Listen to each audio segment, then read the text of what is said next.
بسم اللہ الرحمن الرحیم۔ الصلاۃ والسلام علیک یا رسول اللہ وعلی آلک و اصحابک یا حبیب اللہ۔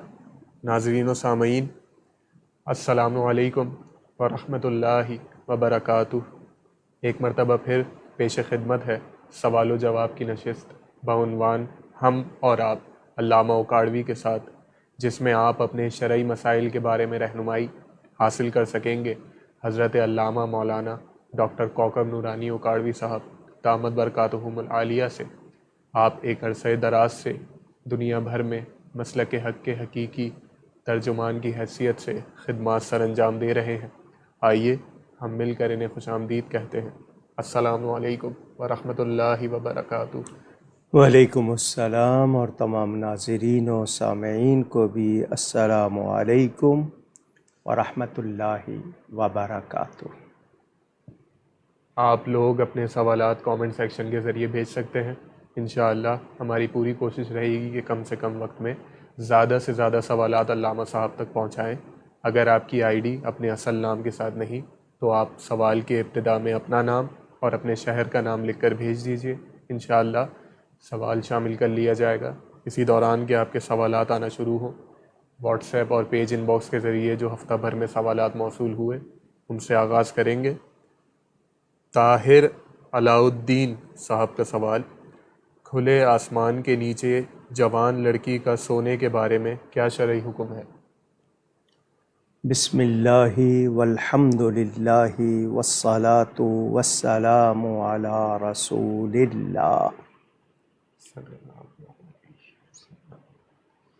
موسم، سہولت، ضرورت۔ پنجاب کا علاقہ، سندھ کا علاقہ، اکثر لوگ صحن میں سویا کرتے ہیں گرمیوں میں۔ کھلے آسمان کے نیچے فیملی ہوتی ہے، کچھ لوگ چھتوں پہ گرمیوں کے موسم میں سویا کرتے ہیں۔ فیملی ہے، بہن بھائی ہیں، اپنے ہی گھرانے کے لوگ ہیں اور ڈھکے ہوئے ہیں، کوئی حرج نہیں۔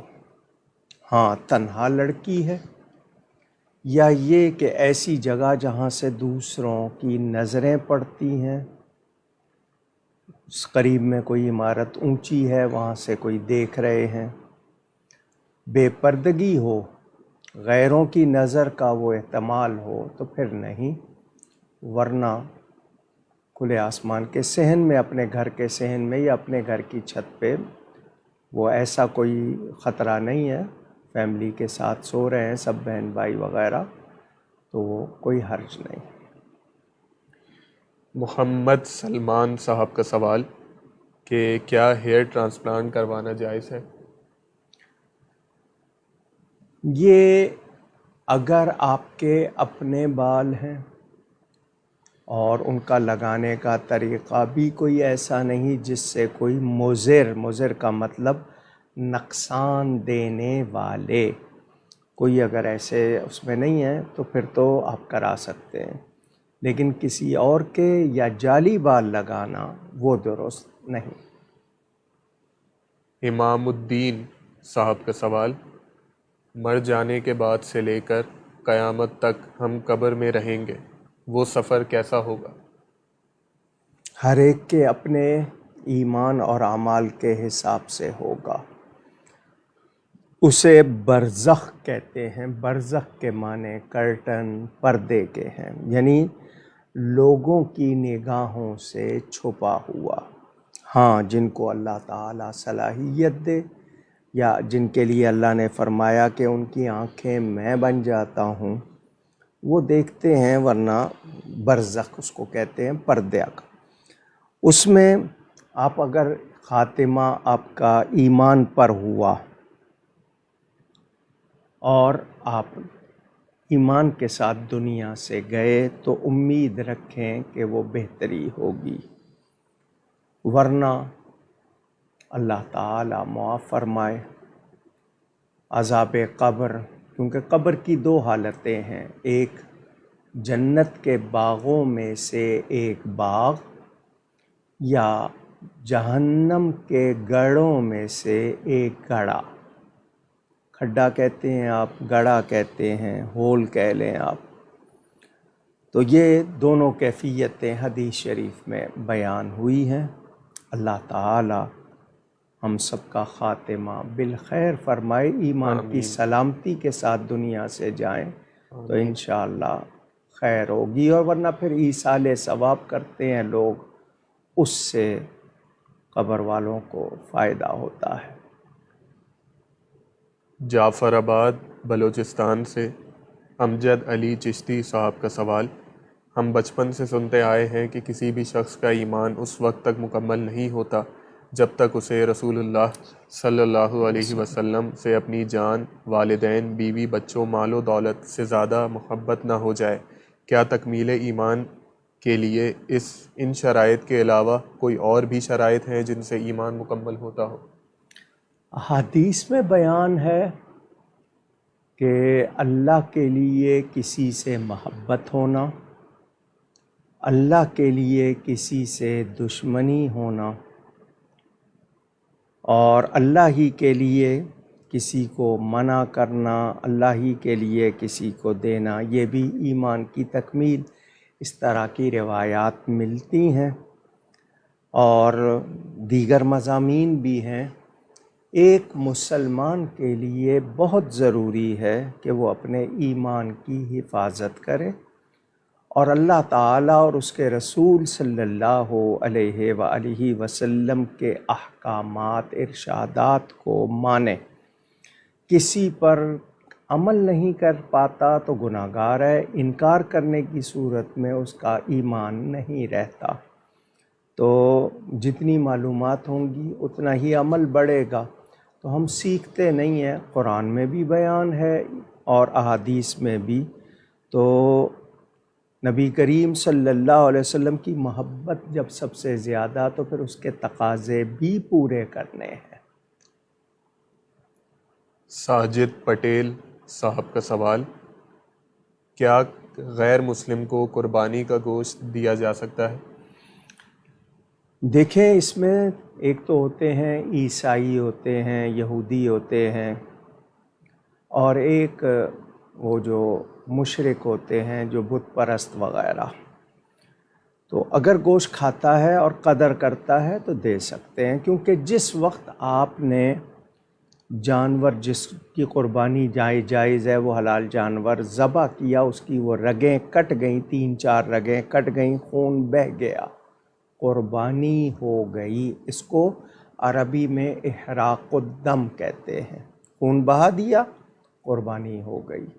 اب جو گوشت ہے وہ سارا آپ خود رکھنا چاہتے ہیں، دینا چاہتے ہیں، دے سکتے ہیں، اس پہ آپ ایصال ثواب بھی کر سکتے ہیں۔ تو آپ اگر کوئی ہے تالیف قلب، یعنی اس کا دل جیتنے کے لیے بھی دیا جا سکتا ہے، بشرطے کہ وہ قدر کرے، پھینکے نہیں، صحیح استعمال کرے۔ راول پنڈی سے بنت ایوب صاحبہ کا سوال، انہیں کسی نے جدہ سے سوال بھیجا کہ اگر ذی القعدہ میں عمرہ کر لیا جائے تو حج فرض تو نہیں ہو جائے گا؟ آپ نے پہلے حج کیا ہوا ہے یا نہیں؟ اگر آپ نے فرض حج کیا ہوا ہے اور آپ عمرہ کی نیت سے گئے ہیں، آپ حج کی نیت سے نہیں گئے ہیں، تو پھر ذی القعدہ میں بھی آپ عمرہ کریں، آپ پر کوئی حج فرض نہیں۔ لیکن آپ حج کی نیت سے گئے ہوئے ہیں تو پھر شوال میں جب وہاں پہنچ گئے تو وہاں سے نکلیں نہیں، کیونکہ آپ نے حج کی نیت کی ہوئی ہے۔ تو ایسا نہ ہو کہ آپ نکلیں اور پھر آپ دوبارہ نہ آ سکیں یا کوئی اور وجہ بن جائے، تو یہ اس کے لیے ہے جس نے حج کی نیت کی ہوئی ہے۔ اور اگر آپ پر حج فرض ہے اور آپ وہاں پہنچے ہیں اور آپ کی نیت بھی حج کی ہے، تو پھر آپ وہاں پر رہیں گے حج کرنے تک، یہ ذہن میں رہے۔ ان کا اگلا سوال کہ ایک بہن کی کافی آمدنی ہے لیکن ان کے کافی غیر ضروری اخراجات ہیں، جیسے لائف سٹائل برقرار رکھنے کے لیے کیے جاتے ہیں، جس کی وجہ سے کبھی وہ مقروض بھی ہو جاتی ہیں، سونا چاندی پاس نہیں، ایسے میں کیا پھر ان پر قربانی واجب ہے؟ کیونکہ جب آمدنی آتی ہے تب ضرورت کے لحاظ سے کافی زیادہ ہوتی ہے مگر پھر بھی خرچ ہو جاتی ہے، نیز کیا جب وہ مقروض ہو جائیں تو زکوٰۃ دیں گے؟ اب آپ نے جو سوال میں کہا ہے لائف اسٹائل برقرار رکھنے کے لیے، تو لائف اسٹائل کیا ہے؟ اگر دکھاوا ہے تو وہ غیر ضروری ہے، اس کا باقی رکھنا یا دکھاوے کے لیے اس کو کرنا وہ لازمی نہیں ہے، وہ ضرورت نہیں ہے۔ اچھا، قربانی کے لیے جو میں نے پہلے بھی کہا ہے، آپ لوگ یاد کر لیں کہ قربانی کے 3 دن ہیں، 10 تاریخ، 11 تاریخ اور 12 کی سورج غروب ہونے سے پہلے یہ 3 دن ہیں قربانی کے۔ ان 3 دنوں میں کسی کے پاس اتنے پیسے آ جائیں کہ وہ نصاب پورا ہو جائے۔ نصاب کیا ہے؟ 52.5 تولے چاندی کی قیمت۔ آپ کے پاس اتنی چاندی تو شاید نہ ہو، لیکن اس کی قیمت بازار سے معلوم کر لیں۔ 52.5 تولے چاندی، 52.5 تولہ، تو اس کی قیمت نقد آ جائے، کچھ سونا، کچھ چاندی، کچھ سامان تجارت ملا کر اتنا ہو جائے ان 3 دنوں میں، تو آپ پر قربانی واجب ہو جائے گی، بشرطے کہ آپ مسلمان ہوں، عاقل ہوں، بالغ ہوں اور مقیم ہوں، مسافر نہ ہوں، تو آپ پر قربانی واجب ہے ان 3 دنوں میں، کیونکہ زکوٰۃ پر ہوتا ہے پورا سال گزرنا۔ قربانی کے لیے سال بھر گزارا نہیں، ان 3 دنوں میں بھی اتنے پیسے آ جائیں گے تو آپ کو قربانی کرنی ہوگی۔ اور قربانی کے بدل میں یہ نہیں ہے کہ آپ کچھ اور دے دیں، پیسے دے دیں، نہیں، جانور کا خون بہانا، جس کا حکم ہے وہی کرنا ہے۔ حفصہ بشار صاحبہ کا سوال، دشمن سے نجات کے لیے کوئی وظیفہ بتا دیجیے۔ جی، دشمن کون ہے؟ کوئی غیر مسلم ہے، کافر ہے، یا رشتہ داروں میں آپ کی کسی سے دشمنی لڑائی ہو گئی ہے؟ کس بنیاد پر ہوئی ہے؟ وجہ شرعی ہے، غیر شرعی ہے، دنیا ہے؟ آپ اس کو کس لحاظ سے دشمن کہہ رہے ہیں؟ پہلے تو آپ نے یہ واضح کرنا ہے۔ اس کے بعد یہ کہ آپ لا حول ولا قوت الا باللہ یہ پڑھیں، اس کے پڑھنے سے شیطان نہیں رہتا، اس کا اثر نہیں رہتا، تو دشمن کا کیا رہے گا؟ اور اللہم انا نجعلک فی نحورہم ونعوذ بک من شرورہم، یہ حدیث شریف میں بتایا گیا۔ جب بھی یاد آئے یہ 3 مرتبہ پڑھ لیں دشمن کا تصور کر کے، لیکن دشمنی شرعی وجہ سے ہو۔ یہ جو مال کیا ہوتا ہے، کسی نے آپ کے پیسے روکے ہوئے ہیں، ویسے نقصان دیا ہے، لیکن اے مسلمان تو اس کے خلاف آپ یہ نہ کریں، بلکہ اس سے یہ کہیں کہ یا اللہ اس کے شر سے بچا اور اس کو ہدایت دے۔ یہ لیکن ہم لوگ کبھی کبھی رشتہ داروں کے لیے اس طرح کے کرتے ہیں تو وہ غلط ہو جائے گا۔ ہاں، شرعی وجہ ہے تو پھر آپ کر سکتے ہیں۔ حیدرآباد دکن سے شبیر اشرفی صاحب کا سوال کہ امامت کی کیا شرائط ہیں؟ کیا ایک مٹھی سے کم داڑھی ہو اگر کسی شخص کی تو کیا اس کی اقتدا کی جا سکتی ہے؟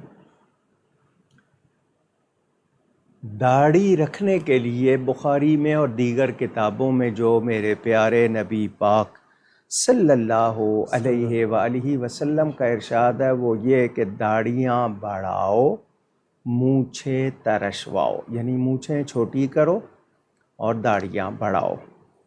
اور داڑھی کے بارے میں صرف ایک صحابی کا عمل حضرت فاروق اعظم کے فرزند کہ وہ قبضہ مٹھی کو کہتے ہیں کہ مٹھی سے زائد جو ہوتا تھا وہ کاٹ دیتے تھے۔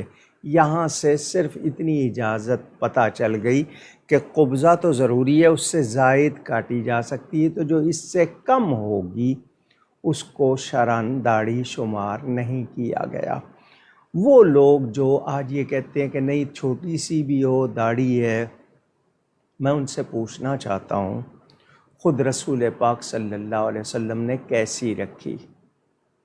مجھے صرف اتنا جواب دے دیں۔ حضرت علی کرم اللہ تعالی وجہ الکریم کے لیے بتایا جاتا ہے کہ وہ اپنا منہ اگر نیچے کرتے تھے تو سینہ داڑھی سے بھر جاتا تھا، اتنی گھنی ان کی داڑھی تھی۔ تو لازمی بات ہے ان کا عمل بتا رہا ہے، تو اب وہ ہستیاں تو پوری رکھیں، اور آج ہم نہیں رکھنا چاہتے پوری، اور جتنی رکھ رہے ہیں اس کے لیے جواز ڈھونڈ رہے ہیں۔ عجیب سی بات ہے۔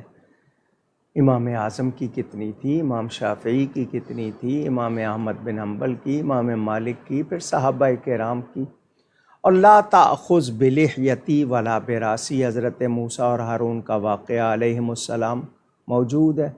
تو کہ میری داڑھی تو نہ پکڑو، تو اگر وہ مٹھی میں نہیں آ سکتی تھی تو پھر اس کو کیسے انہوں نے کہا کہ میری داڑھی نہ پکڑو؟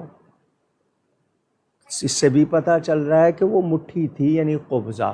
تو جو اس سے کم رکھتا ہے یا کٹواتا ہے، ہمارے نزدیک اس کے پیچھے نماز مکروہ تحریمی واجب الاعادہ، واجب الاعادہ کا مطلب کہ دہرانی ہوگی، اور اگر اس کو امام مقرر کیا ہوا ہے تو وہ درست نہیں ہے، اس کو کہا جائے گا کہ وہ پوری رکھے۔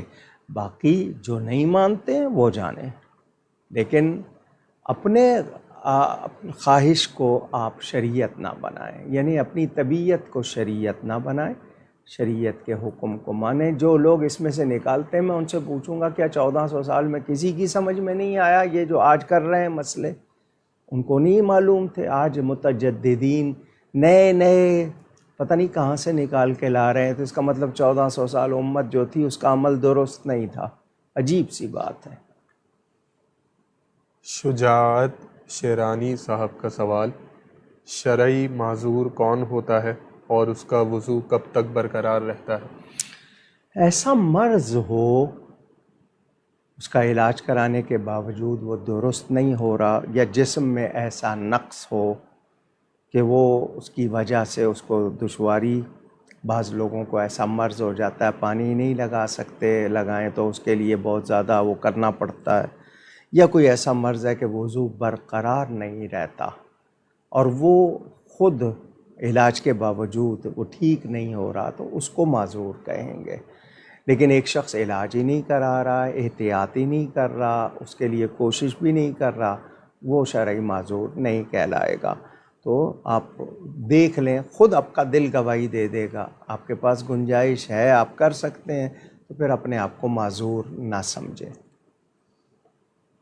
علی حیدر صاحب کا سوال کہ اگر یوٹیوب پر یا فیس بک پر یا دیگر سوشل میڈیا کے پلیٹ فارمز پر یا روزمرہ کی زندگی میں کوئی شخص آ کر آپ کے بارے میں ہلکی بات کہے تو آپ کے مریدین کے لیے کیا حکم ہے؟ جی، ایک ہوتا ہے میری ذات پر اعتراض، ذاتیات پر، ایک ہے مجھ پر شرعی اعتراض کہ میں نے کوئی ایسی بات کہی، لکھی یا کوئی ایسا کام کیا جو شرعاً قابل گرفت ہے، پکڑا جائے، یعنی اس کو نوٹس لیا جائے۔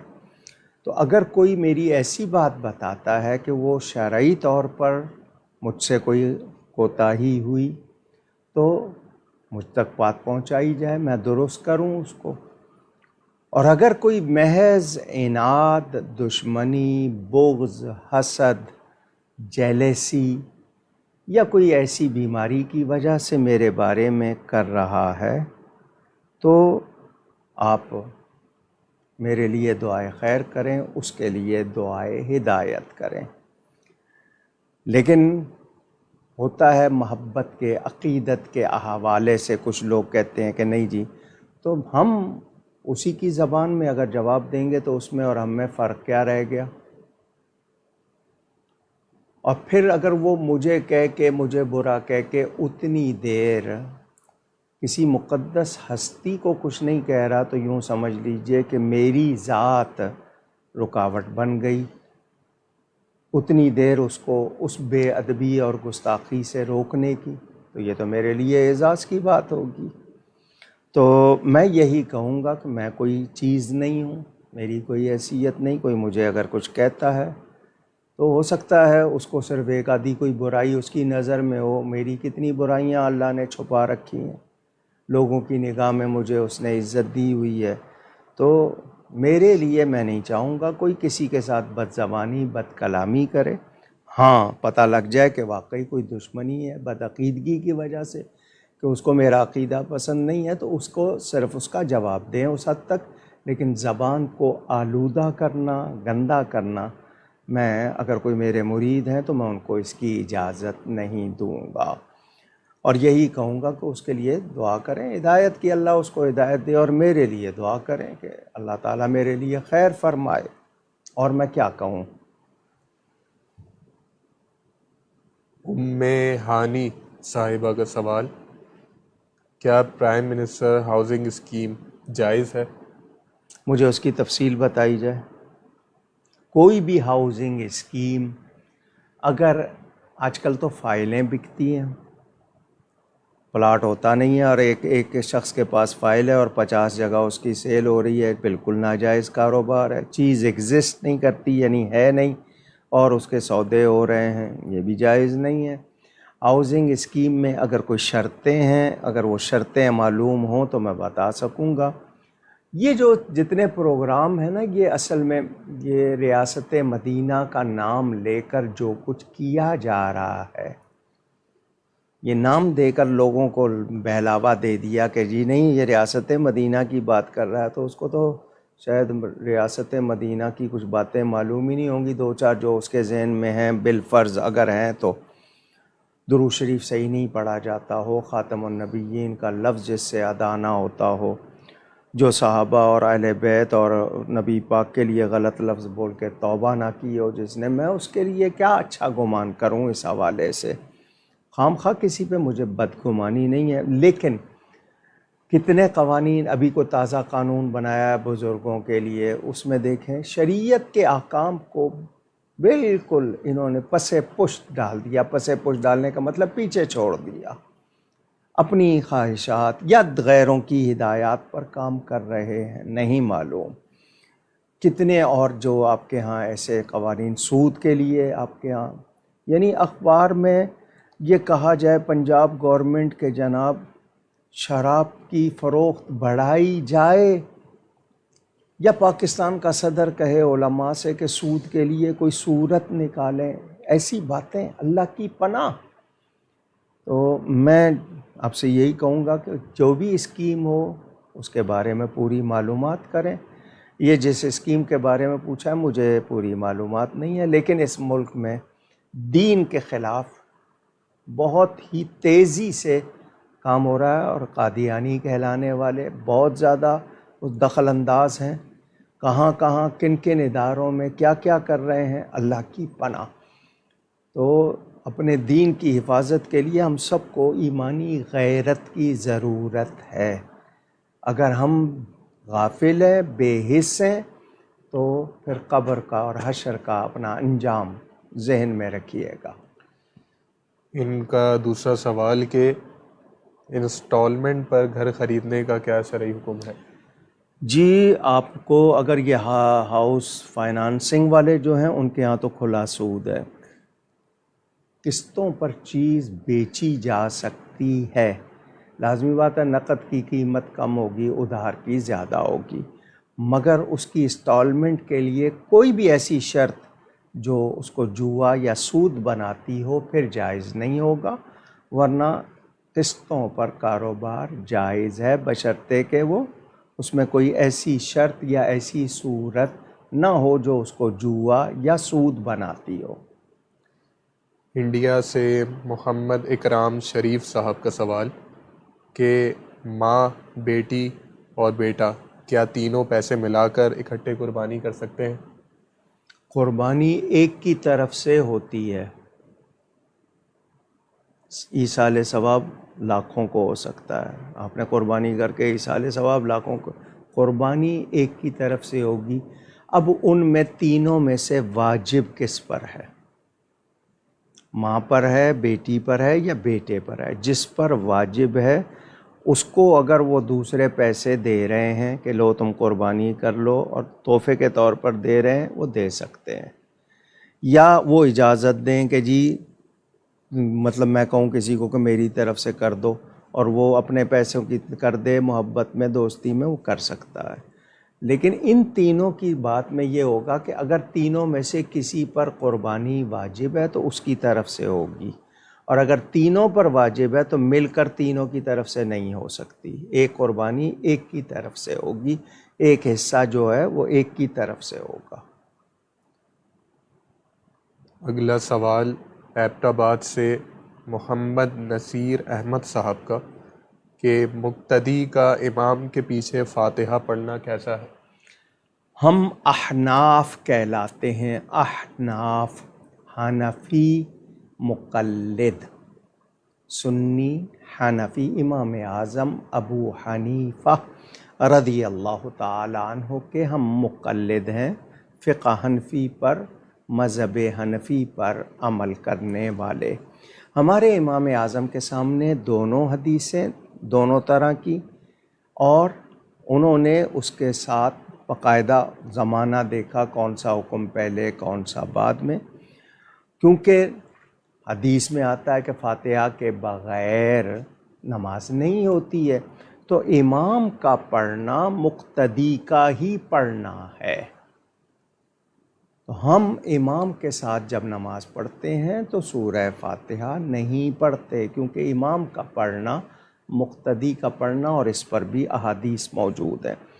اگر بالفرض کوئی شافعی ہے، حنبلی ہے، اور وہ اپنے امام کے بتائے ہوئے کرتا ہے تو اس پر فاتحہ خلف الامام پر، آمین بالجہر پر، امام کے پیچھے فاتحہ پڑھنا، اونچی آواز سے آمین کہنا، یا رفع یدین، پہلی تکبیر پر ہاتھ اٹھانے کے علاوہ نماز میں رکوع سے پہلے یا رکوع کے بعد ہاتھ اٹھانا، اس کو رفع یدین کہتے ہیں۔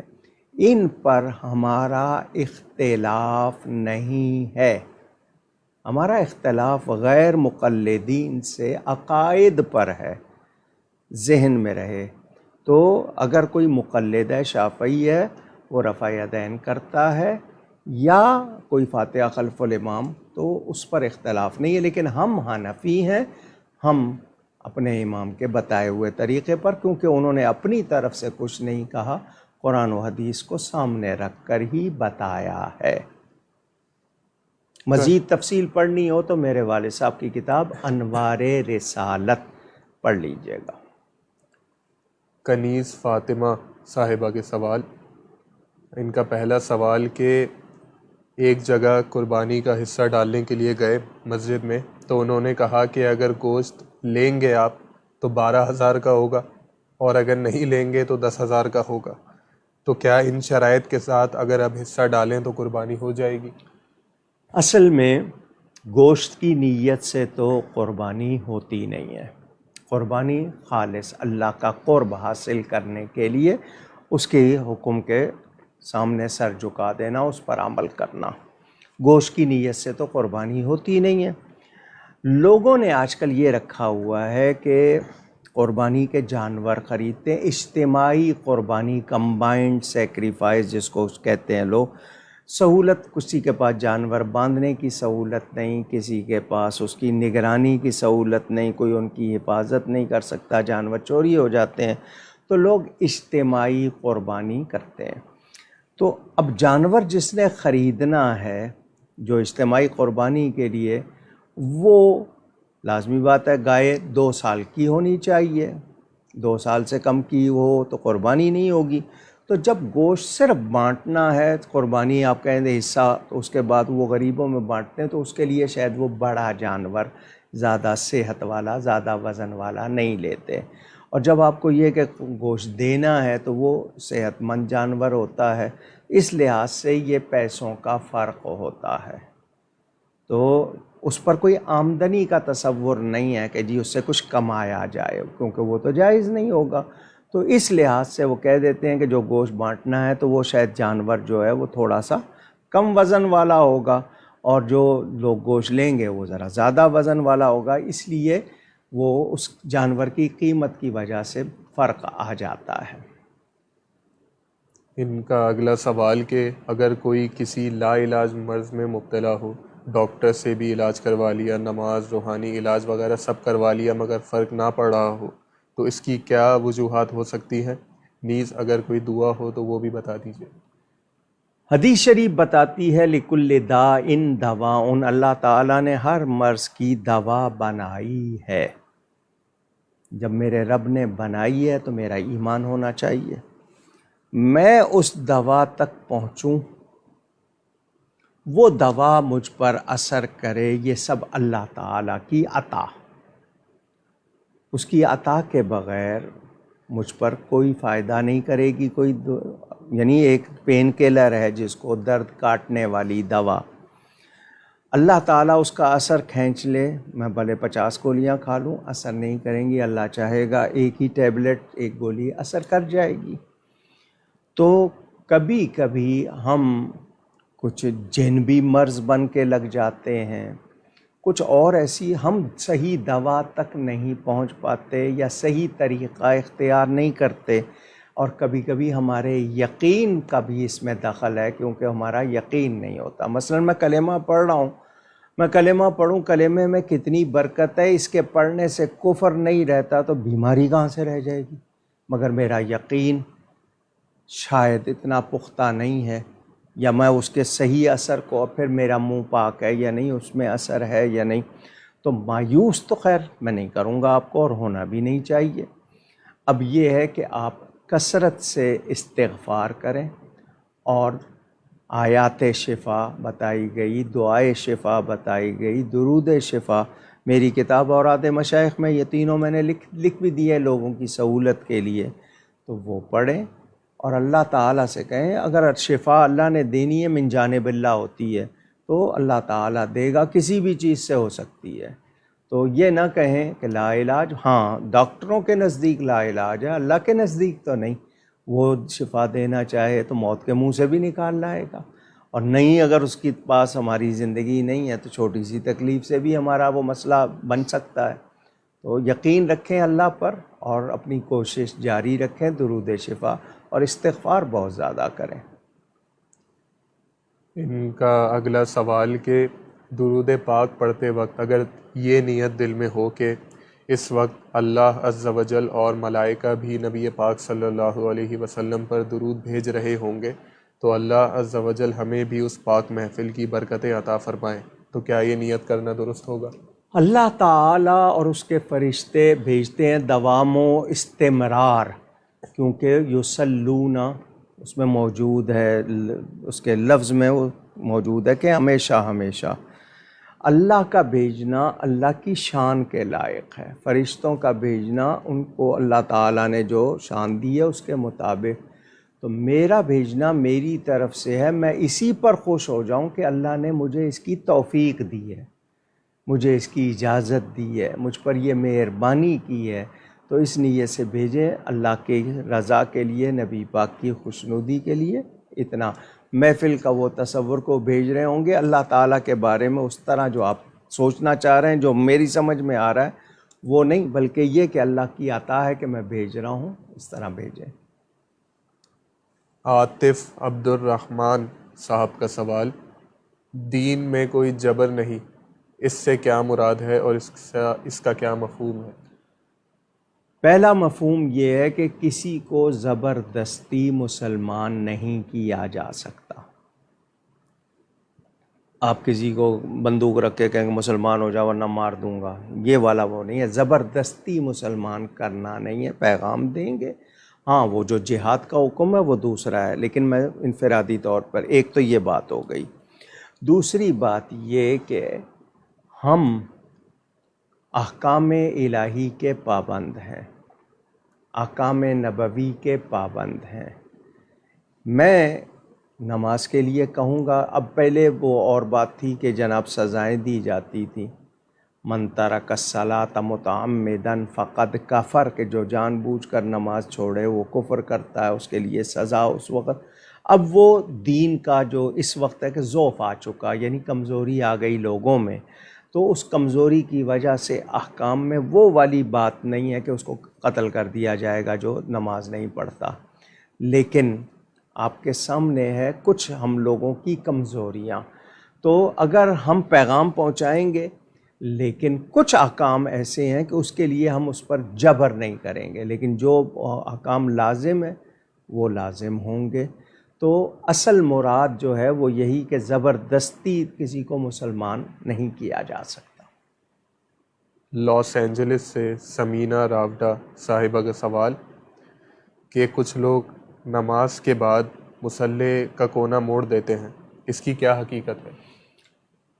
اس کی وہ جو لوگوں کے نزدیک اصل میں ہوتا یہ کہ موڑتے اس لیے تھے کہ سجدے کی جگہ پر پاؤں نہ آئے، صرف اتنی سی وجہ تھی کہ وہ موڑ دیتے تھے کہ سجدے کی جگہ پر پاؤں نہ آئے، تاکہ وہاں ماتھا لگنا ہے، اسی لیے جائے نماز کو موڑا بھی اس طرح جاتا ہے کہ پاؤں والا حصہ اگر آپ وہ آمنے سامنے موڑے نہیں، اس طرح کتاب کی طرح موڑتے ہیں، یہ اتنی وجہ تھی۔ کچھ لوگ یہ کہتے ہیں کہ شاید وہ یہ کوئی علامت ہے کسی کے آنے جانے کی، کسی نے فرشتوں کے لیے کہہ دیا، کسی نے کسی اور کے لیے، تو ایسی کوئی بات نہیں ہے، صرف یہی ہوتا تھا، موڑ دیتے تھے کہ جہاں ماتھا لگنا ہے وہاں پاؤں نہ لگے تو وہ موڑ دیتے تھے، ورنہ آپ پتہ ہے مسجدوں میں کوئی موڑتا ہے، وہاں قالین غالیچے جو بھی بچھے ہوئے ہیں مستقل بچھے رہتے ہیں، تو یہ صرف گھروں میں کچھ لوگ کرتے تھے، تو صرف اتنی بات، اور کوئی ایسا اس میں نہیں ہے۔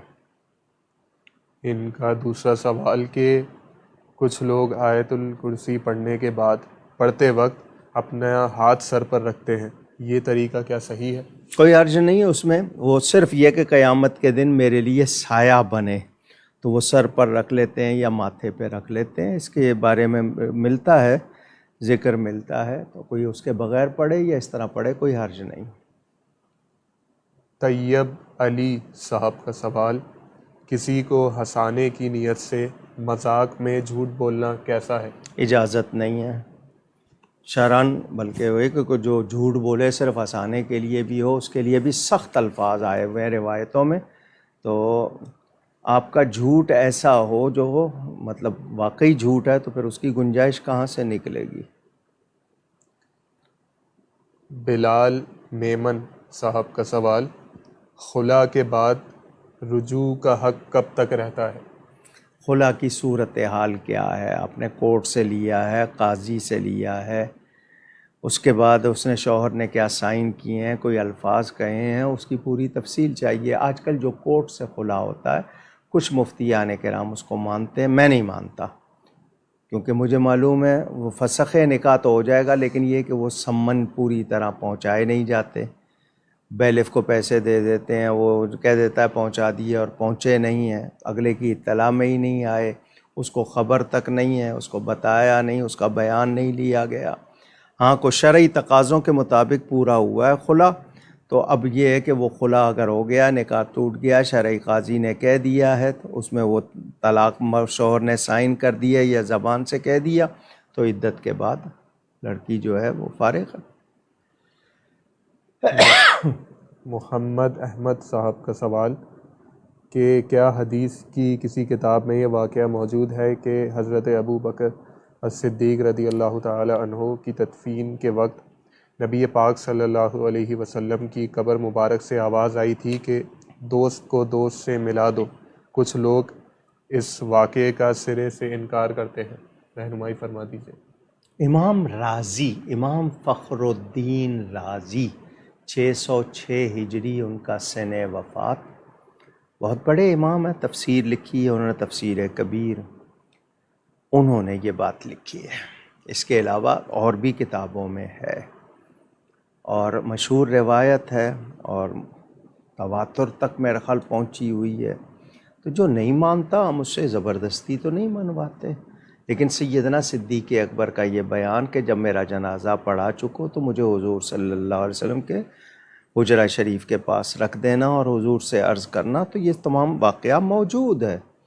تو میں نے بتایا امام فخر الدین رازی نے بھی اس کو لکھا ہے۔ اگر کوئی نہیں مانتا تو یہ وہ چیز نہیں ہے کہ ہم کہیں کہ نہیں مانتے تو مسلمان ہی نہیں رہو گے، نہیں مانتے نہ مانو، لیکن یہ کہ جو مانتے ہیں ان کو غلط نہ کہیں، کیونکہ تذکرہ موجود ہے۔ ان کا اگلا سوال کہ کیا یہ بات درست ہے کہ جب حضرت بلال رضی اللہ تعالی عنہ نے اذان نہیں دی تھی تو صبح نہیں ہوئی تھی؟ ایسا کوئی واقعہ نہیں ہے۔ اگلا سوال محمد ریاض صاحب کا نصیب کے بارے میں کون سی دعا کرنی چاہیے؟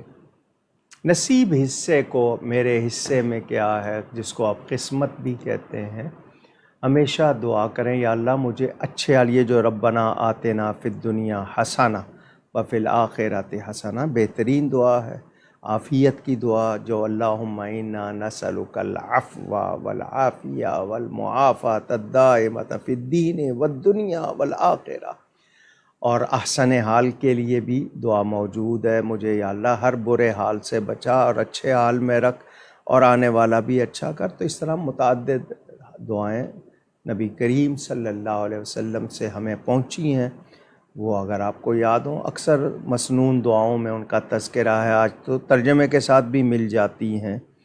تو میرے نزدیک تو الحمدللہ رب العالمین علی کل حال ونعوذ باللہ من سوء الحال، یہ کہنا ہی بہت، اگر ہم سچے دل سے کہیں تو۔ اگلا سوال ملتان سے راحیل صاحب کا، ان کا پہلا سوال کہ اگر کسی شخص کے پاس لوگ زکوٰۃ، صدقات اور فطرات اور قرآن پاک کی تفسیر کے لیے لوگ اپنی رقم جمع کروائیں تو کیا وہ یہ پیسہ بزنس میں لگا سکتا ہے تاکہ مزید رقم پیدا ہو اور مزید منافع آئے؟ اور نیز یہ بھی بتا دیجئے اگر رقم جمع کرتے کرتے چاندی کی رقم سے زیادہ ہو جائے شرعی مقدار جو ہے اور نصاب تک پہنچ جائے تو کیا زکوٰۃ نکالنی ہوگی؟ جمع کس نے کی ہے؟ ادارے نے کی ہے، فرد نے کی ہے؟ کیا یہ وضاحت ہے سوال میں؟ جی، انہوں نے کہ ایک واحد شخص ہے اس کے پاس ایک شخص ہے، تو اس ایک شخص نے کس بنیاد پر لوگوں سے لیا ہے؟ وہ کیا حیثیت رکھتا ہے؟ وہ کسی ادارے کا کوئی سربراہ ہے یا کسی علاقے میں جانا پہچانا اور وہ رفاہی کام کرتا ہے اور لوگ اس کو پیسے دیتے ہیں کہ یہ شخص آگے کرتا ہے، اس پر اعتماد کرتے ہیں اور وہ واقعی صحیح خرچ کرتا ہے، تو وہ پیسہ اس کے پاس امانت ہے، وہ مالک نہیں ہے۔ سمجھ آئی؟ تو جب مالک نہیں ہے تو وہ اس میں کیسے تصرف کرے گا؟ ہاں، کسی ادارے کا ہوتا، اس پر اس کو اختیار لیا ہوتا، اس کے حساب سے ذمہ داری ہوتی، تو وہ لوگ کہ جی اس ادارے کو فائدہ پہنچانے کے لیے اس سے اور آگے آئے، لیکن وہ اس سے کوئی کسی شخص کو انفرادی کوئی وہ نہیں ہوتا تو بات میں کرتا، لیکن اس طرح جب وہ مالک نہیں ہے تو وہ کیا کرے گا؟ اگلا سوال ایبٹ آباد سے محمد نصیر احمد صاحب کا، نکاح سے پہلے عورت کا عقیدہ کیسے پتہ کیا جائے؟ باقی چیزیں کیسے پتہ کرتے ہیں کہ جی آپ کا نام کیا ہے، آپ کی قوم برادری کیا ہے، کس گھرانے سے تعلق رکھتے ہیں، تعلیم کیا ہے، یہ سوال کرتے ہیں نا، تو نہیں پوچھ سکتے کہ جی آپ کے عقائد کیا ہیں، آپ حضور صلی اللہ علیہ وسلم کو آخری نبی مانتے ہیں یا نہیں، آپ نبی کریم صلی اللہ علیہ وسلم کے بارے میں کون سے عقائد رکھتے ہیں، اہل سنت ہیں آپ یا اہل تشیع ہیں یا آپ دیوبند ہیں یا آپ وہابی ہیں، پوچھا نہیں جا سکتا؟ کیوں شرماتے ہیں؟ اس میں ایمان کا مسئلہ ہے۔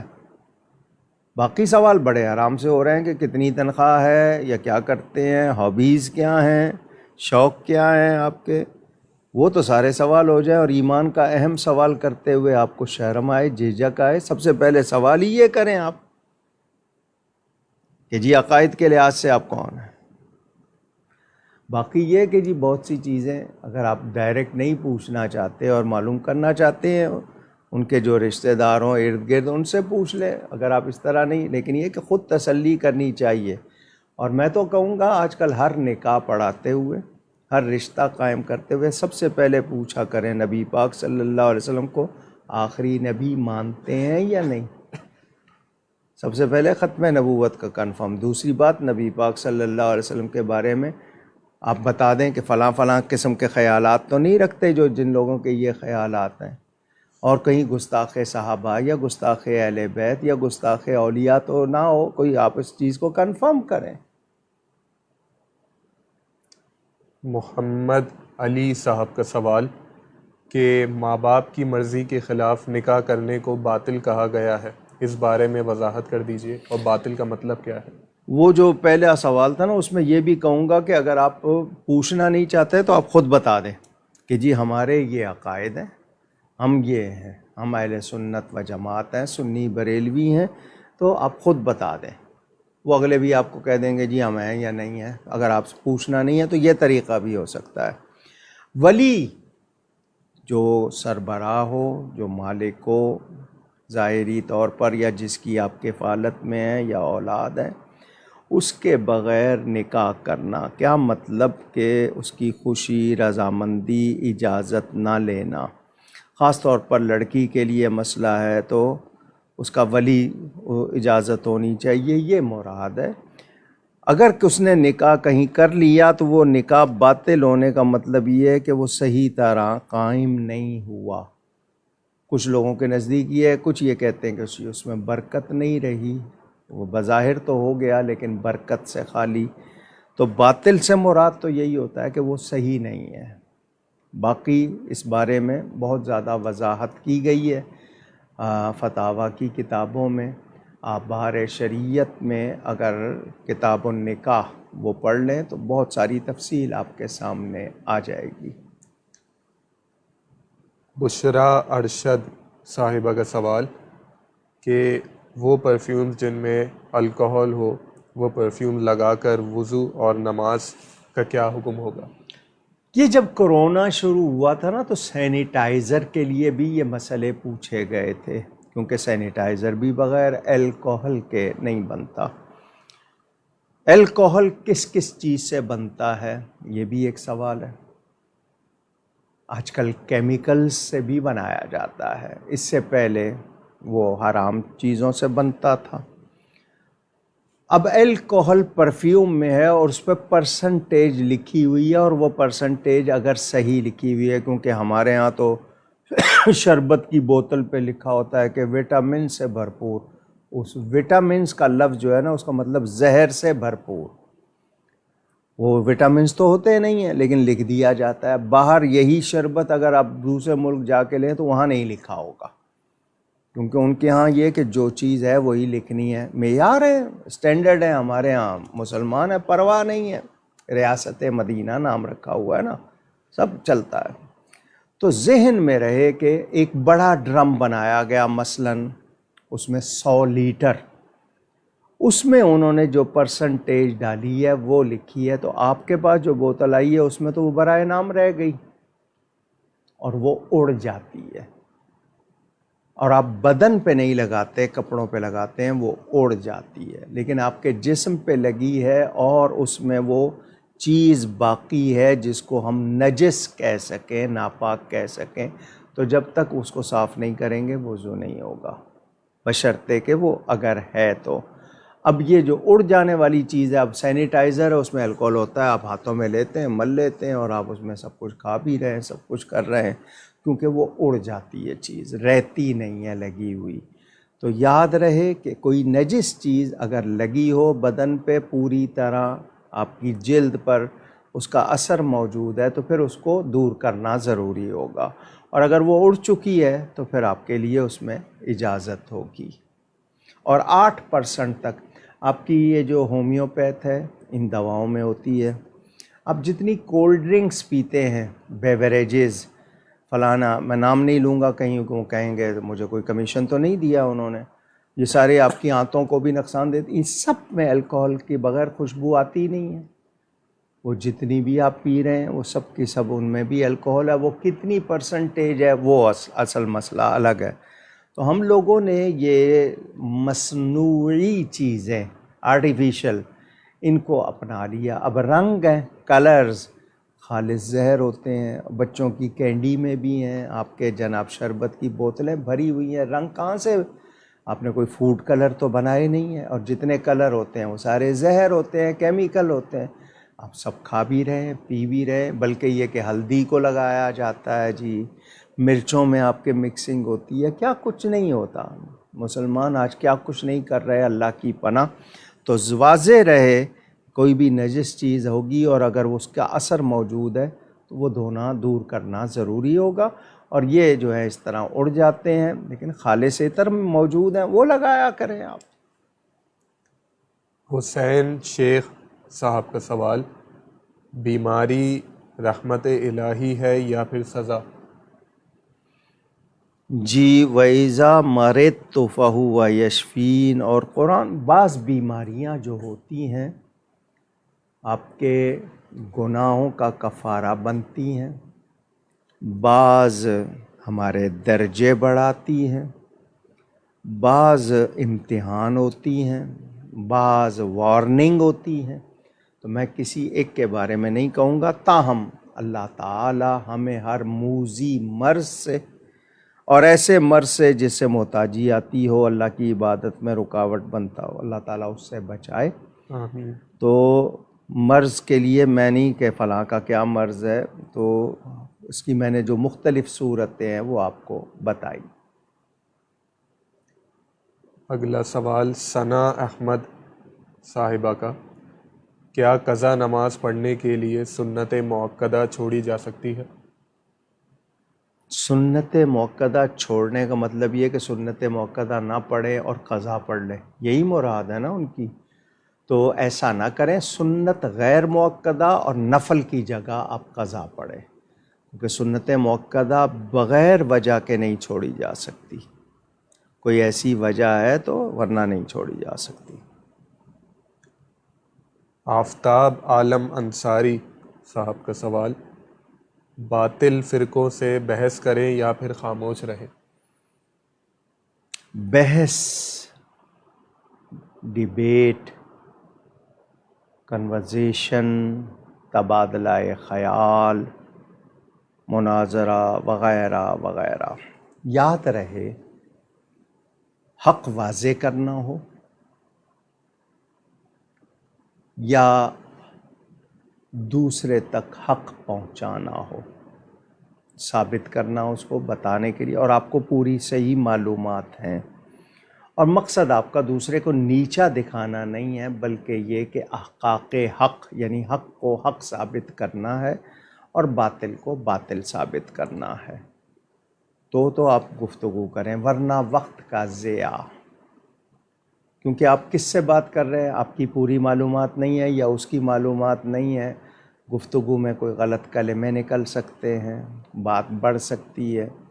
تو اگر آپ واقعی صحیح طور پر جانتے ہیں اور دوسرے کو اچھے انداز میں سمجھا سکتے ہیں، حق پہنچانے کے لیے، حق واضح کرنے کے لیے، آپ ضرور بحث کریں. ورنہ صرف لفظی بحث اور اس میں آپ کی پوری معلومات نہیں یا آگے جو ہے اس کی معلومات نہیں، نتیجے میں دونوں کا کوئی نقصان ہو جائے گا. محمد کاشف صاحب کا سوال کہ نماز کے دوران دانت سے خون آنا شروع ہو جائے اور اتنا آئے کہ منہ بھر جائے اور ہم پہلی صف میں ہوں اور پیچھے بہت سارا مجمع ہو، تو اب کیا کیا جائے؟ اگر نہیں نکل سکتا تو ناک پکڑ لے اپنی، یہ علامت ہوگی اس بات کی کہ اس کا وضو ٹوٹ گیا. اگر نہیں نکل سکتا تو وہیں بیٹھ جائے. اگلا سوال سید عفان صاحب کا، نبی اور رسول میں کیا فرق ہوتا ہے؟ کئی لوگ پوچھتے ہیں، کیونکہ کم و بیش 1,24,000، ایک حدیث میں 2,24,000 نبیوں کا ذکر. رسول صاحب شریعت ہوتا ہے، احکام بھی لے کے آتا ہے، نبی صرف پہنچاتا ہے. تو بعضوں کے نزدیک نبی اور رسول ایک ہی ہیں، لیکن بعض نے وضاحت کی ہے کہ رسول صاحب شریعت ہوتا ہے. ہر رسول نبی ہے، ہر نبی رسول نہیں. رسول کے معنی بھیجا ہوا کہیں تو سارے ہی بھیجے ہوئے ہیں. تو بہرحال اتنا فرق کہ رسول صاحب شریعت ہوتا ہے اور نبی صرف بات پہنچاتا ہے، جس کو آپ تبلیغ کہتے ہیں. قاسم خلیل صاحب کا سوال، زندگی ہی میں اپنی اولاد میں وراثت تقسیم کر دینا کیسا ہے؟ میں نے پہلے بھی یہ مسئلے یہاں بیان کیے ہیں. میں مختصراً پھر عرض کروں، اولاد زندگی میں مانگ نہیں سکتی کہ جی میرا حصہ مجھے دیں. کوئی مانگتا ہے باپ انکار کر سکتا ہے، کیونکہ باپ مالک ہے، وہ انکار کر سکتا ہے، بچے کو مانگنا نہیں چاہیے۔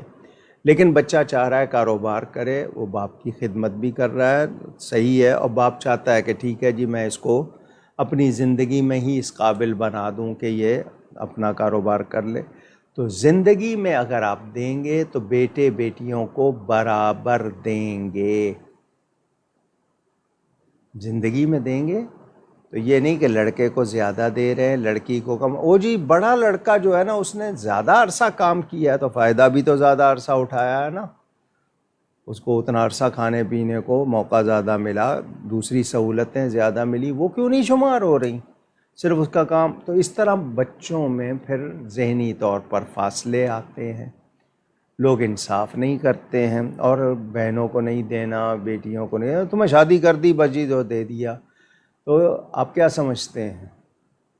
اس طرح کہنے سے آپ لوگ بری ذمہ ہو جائیں گے، قیامت کے دن پیسے نہیں ہوں گے کہاں سے لائیں گے؟ سوچئے گا، نہیں ہوں گے تو دوسرے کے گناہ لینے پڑیں گے آپ کو، یا اپنی نیکیاں دیں گے دوسرے کے گناہ لیں گے، کیا کریں گے؟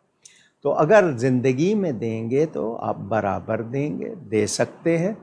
مشورہ دے رہا ہوں آپ کو، اپنے مال کے 3 حصے کریں ٹوٹل، 1/3 اپنے پاس رکھیں جب تک زندہ ہیں، اولاد میں نہیں بانٹے، 2/3 بانٹنے ہیں، اس میں برابر تقسیم کر دیں، 1/3 کہیے کہ ہمارے بعد شریعت کے مطابق ملے گا۔ کیوں؟ ہو سکتا ہے بیٹے لے کے پھر آپ کی خدمت نہ کریں، آپ کا خیال نہ رکھیں، آپ کنگال ہو جائیں گے، تو 1/3 یعنی 1/3 اپنے لیے سیف رکھیں، 2/3 آپ تقسیم کرنا چاہتے ہیں لڑکی لڑکوں میں زندگی میں برابر، ورنہ شریعت کے مطابق بعد میں ان کا حصہ جس طرح ہوگا وہ ملے گا۔ محمد رضوان صاحب کا سوال، جو شخص سر عام کھلم کھلا ہمارے اولیاء کرام کو برا بھلا کہے تو اب اس سے اگر مجبوری میں ہنس کر ملنا پڑے تو اب کیا کرنا چاہیے؟ کون سی مجبوری ہے ہنس کے ملنے کی؟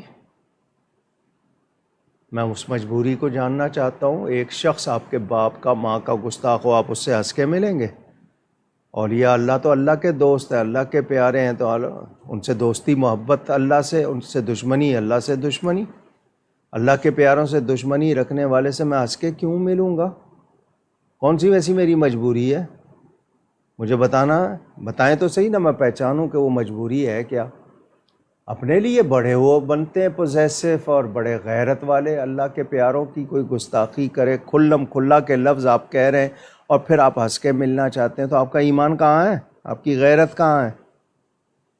اس شخص سے تو بائیکاٹ کیا جائے گا۔ علی فیاض صاحب کا سوال، موجودہ دور میں شادیوں میں ہونے والی رسومات کے بارے میں کیا شرعی حکم ہوگا؟ جو بھی غلط رسم ہے وہ شادی میں ہے یا کسی اور چیز میں ہے، جو غلط ہے وہ غلط ہے، اس کو کرنا، اس میں حصہ بننا غلط ہے۔ ہم لوگ آواز بلند کرنے کی بجائے حصہ بن جاتے ہیں تو پھر ہم بھی گناہ گار ہوتے ہیں۔ جو غلط رسمیں ان کو مٹائیں۔ شادیاں آپ نے کر دی مہنگی، نتیجے میں گناہ ہو گیا سستا، گناہ بڑھ گیا۔ بچیاں بیٹھی ہوئی ہیں گھروں میں صرف اس لیے کہ رسمیں آپ نے اتنی بڑھا دی ہیں وہ پوری نہیں کر سکتے، اور مائیں جاتی ہیں بیٹے کے لیے، جی چاند سی بہو چاہیے، خود اپنی شکل دیکھی ہے، اپنی بیٹیوں کی دیکھی ہے، بہو چاند سی چاہیے، بیٹے کی شکل بھی نہیں دیکھی۔ مجھے ہی کہنا پڑ رہا ہے، آج کل ہم لوگ بچیوں کو اس طرح ٹٹولتے ہیں جیسے پتہ نہیں کیا چیز خریدنے جا رہے ہیں، اور پھر یہ کہ جی ان سے طرح طرح کی وہ باتیں ہیں، بہو میں یہ ہو، بیٹی میں کو وہ باتیں تو نہیں آپ نے سکھائیں بیٹی کو۔ بیٹی کو تو کہا جا ساس کے سامنے ٹکا کے جواب دینا، اور آپ کی اپنی بہو دے تو بڑی زبان چلتی ہے۔ یہ کیا ہم لوگوں نے بنائے ہوئے ہیں؟ تو ہمیں درست ہونا ہوگا۔ غلط رسمیں کچھ ہندوانہ ہیں، روز بروز اضافہ ہو رہا ہے رسموں میں۔ اچھا کپڑے ہیں جی ہر تقریب کے لحاظ سے، اب جی یہ مہندی ہے نا تو جی اس میں فلاں کلر کا پہننا ہے، یہ مایوں ہے اس میں فلانا رنگ پہننا ہے۔ آپ لوگوں نے کیا کیا ہوا ہے شادیوں کو؟ نکاح، ولیمہ، اللہ اللہ خیر صلی اللہ۔ اگر بچیاں خوشی کے طور پہ گھر میں آ جاتی ہیں رشتہ دار، وہ آپس میں کوئی بیٹھ لیتی ہیں، مہندی لگا لیتی ہیں، وہ اور بات. آپ نے ہر چیز کے لیے تقریبات کر دی ہیں، اتنے خرچے بڑھا دیے ہیں. اچھا جن کو بلاتے ہیں ان کے دل پہ کیا گزرتی ہوگی، کیونکہ وہ سب نہیں کر سکتے. کبھی سوچا ان کے لیے؟ بے حس ہوئے ہیں ہم. تو غلط رسومات کو ہم سب نے مل کر مٹانا ہے، بلکہ یہ کہ ان کا بائیکاٹ کریں، ان سے کہہ دیں نہیں جی صرف نکاح میں آئیں گے، ولیمے میں آئیں گے. اور وہ ولیمہ بھی نکاح بھی جو شریعت کا، مسجد میں نکاح کرو، کوئی خرچہ نہیں ہے. نہیں جی اس کے بعد رخصتی کی الگ تقریب، کہاں؟ فضول خرچی ہے نا، دکھاوا ہے. وہ گورنمنٹ نے 1 ڈش کی تھی آپ لوگوں نے، پھر اس میں اس کا بھی ساتھ نہیں دیا. جہیز پر پابندی لگائی تھی، اس کا ساتھ نہیں دیا. معاف کیجئے گا، جب ہم سدھرنا نہیں چاہتے نا تو پھر یہ رسمیں نہیں ختم ہوں گی، پھر ہم ختم ہو جائیں گے. قرضوں کے بوجھ تلے، لوگوں کے مسائل، کتنی بچیاں بیٹھی رہ جائیں گی. ہوش کریں ہم لوگ، ہم سب کو، جتنی بھی برادری ہیں، میمن برادری ہے، پنجابی برادری ہے، چنیوٹ برادری ہے، یا اردو اسپیکنگ ہے، یا پٹھان ہے، یا سندھی ہیں، جہاں جہاں بھی ہمارا بس چلے ہم رسموں کو کچلیں، جگہ نہیں، تاکہ یہ کہ معاشرے میں بہتری آئے. لیکن ہم نہیں جی. وہ تو انہوں نے کہا نا 2 گھنٹے کے لیے حال ہے، تو جرمانہ کتنا ہے جی؟ اگر 1 گھنٹہ بڑھ جائے گا 2 لاکھ، وہ کہیں گے 2 لاکھ لے لو، ہم نے کرنا وہی ہے. تو آپ مجھے بتائیں پھر آپ کس چیز کو آپ ختم کریں گے؟ آپ تو خود اس کو بڑھاوا دے رہے ہیں. اللہ تعالیٰ ہدایت عطا فرمائے. بہت غلط رسمیں ہیں، بہت غلط رسمیں. اور پھر مرد و عورت کا اخلاط ہو رہا ہے، گناہ گار بھی ہو رہے ہیں، گناہ گار بھی ہو رہے ہیں. یہی نہیں ہے کہ صرف فضول خرچی ہو رہی ہے، گناہ گار بھی ہو رہے ہیں، وقت بھی ضائع کر رہے ہیں. سائمہ الطاریہ صاحبہ کا سوال: اکثر یہ دیکھا گیا ہے کہ اگر جب لوگ ہوٹل وغیرہ میں قیام کے لیے جاتے ہیں تو وہاں رومز میں اگر کوئی اچھی چیز نظر آ جائے برانڈڈ وغیرہ تو اس کو اٹھا کر لے آتے ہیں، تو ایسا کرنا کیا درست ہوگا؟ کچھ چیزیں ایسی ہوتی ہیں، مثلا انہوں نے آپ کے لیے قلم پینسل رکھی ہوئی ہے، وہ پیپر شیٹ رکھ دیتے ہیں آپ کے نوٹس بنانے کے لیے. جو چیز اسی نیت سے رکھی گئی ہے کہ وہ گیسٹ کو دینی ہے. اب یہ کہ آپ وہ تکیہ اٹھا لائیں یا ٹاول اٹھا لائیں یا ان کی وہ چیزیں، وہ جائز نہیں ہیں، وہ غلط ہیں. یہ بعض لوگوں میں ہوتا ہے. تو جو چیز ایسی ہے کہ جی وہ کہا جائے کہ جی یہ آپ لے جا سکتے ہیں، یہ آپ کے لیے گفٹ ہے، یا سوینئر وہ رکھ دیتے ہیں اور وہ دینے کے لیے ہوتا ہے، وہ اس حد تک تو ہے. لیکن باقی چیزیں آپ یا تو ان سے اجازت لیں کہ جی میں آپ کا ایک ٹاول لے جا رہا ہوں، اور جو مالک ہے اس کے لیے صرف مینیجر نہیں ہے، مالک جس کو اختیار ہے وہ اجازت دے. اور یا یہ کہ آپ ایسے وہ جو روم کلین کرنے آتے ہیں ان سے کہہ دیتے ہیں آپ کے جی 2 تولیے ایکسٹرا رکھ دو، تو وہ اس نے رکھ دی ہیں، استعمال کے لیے دی ہیں، آپ کو مالک نہیں بنایا ہے.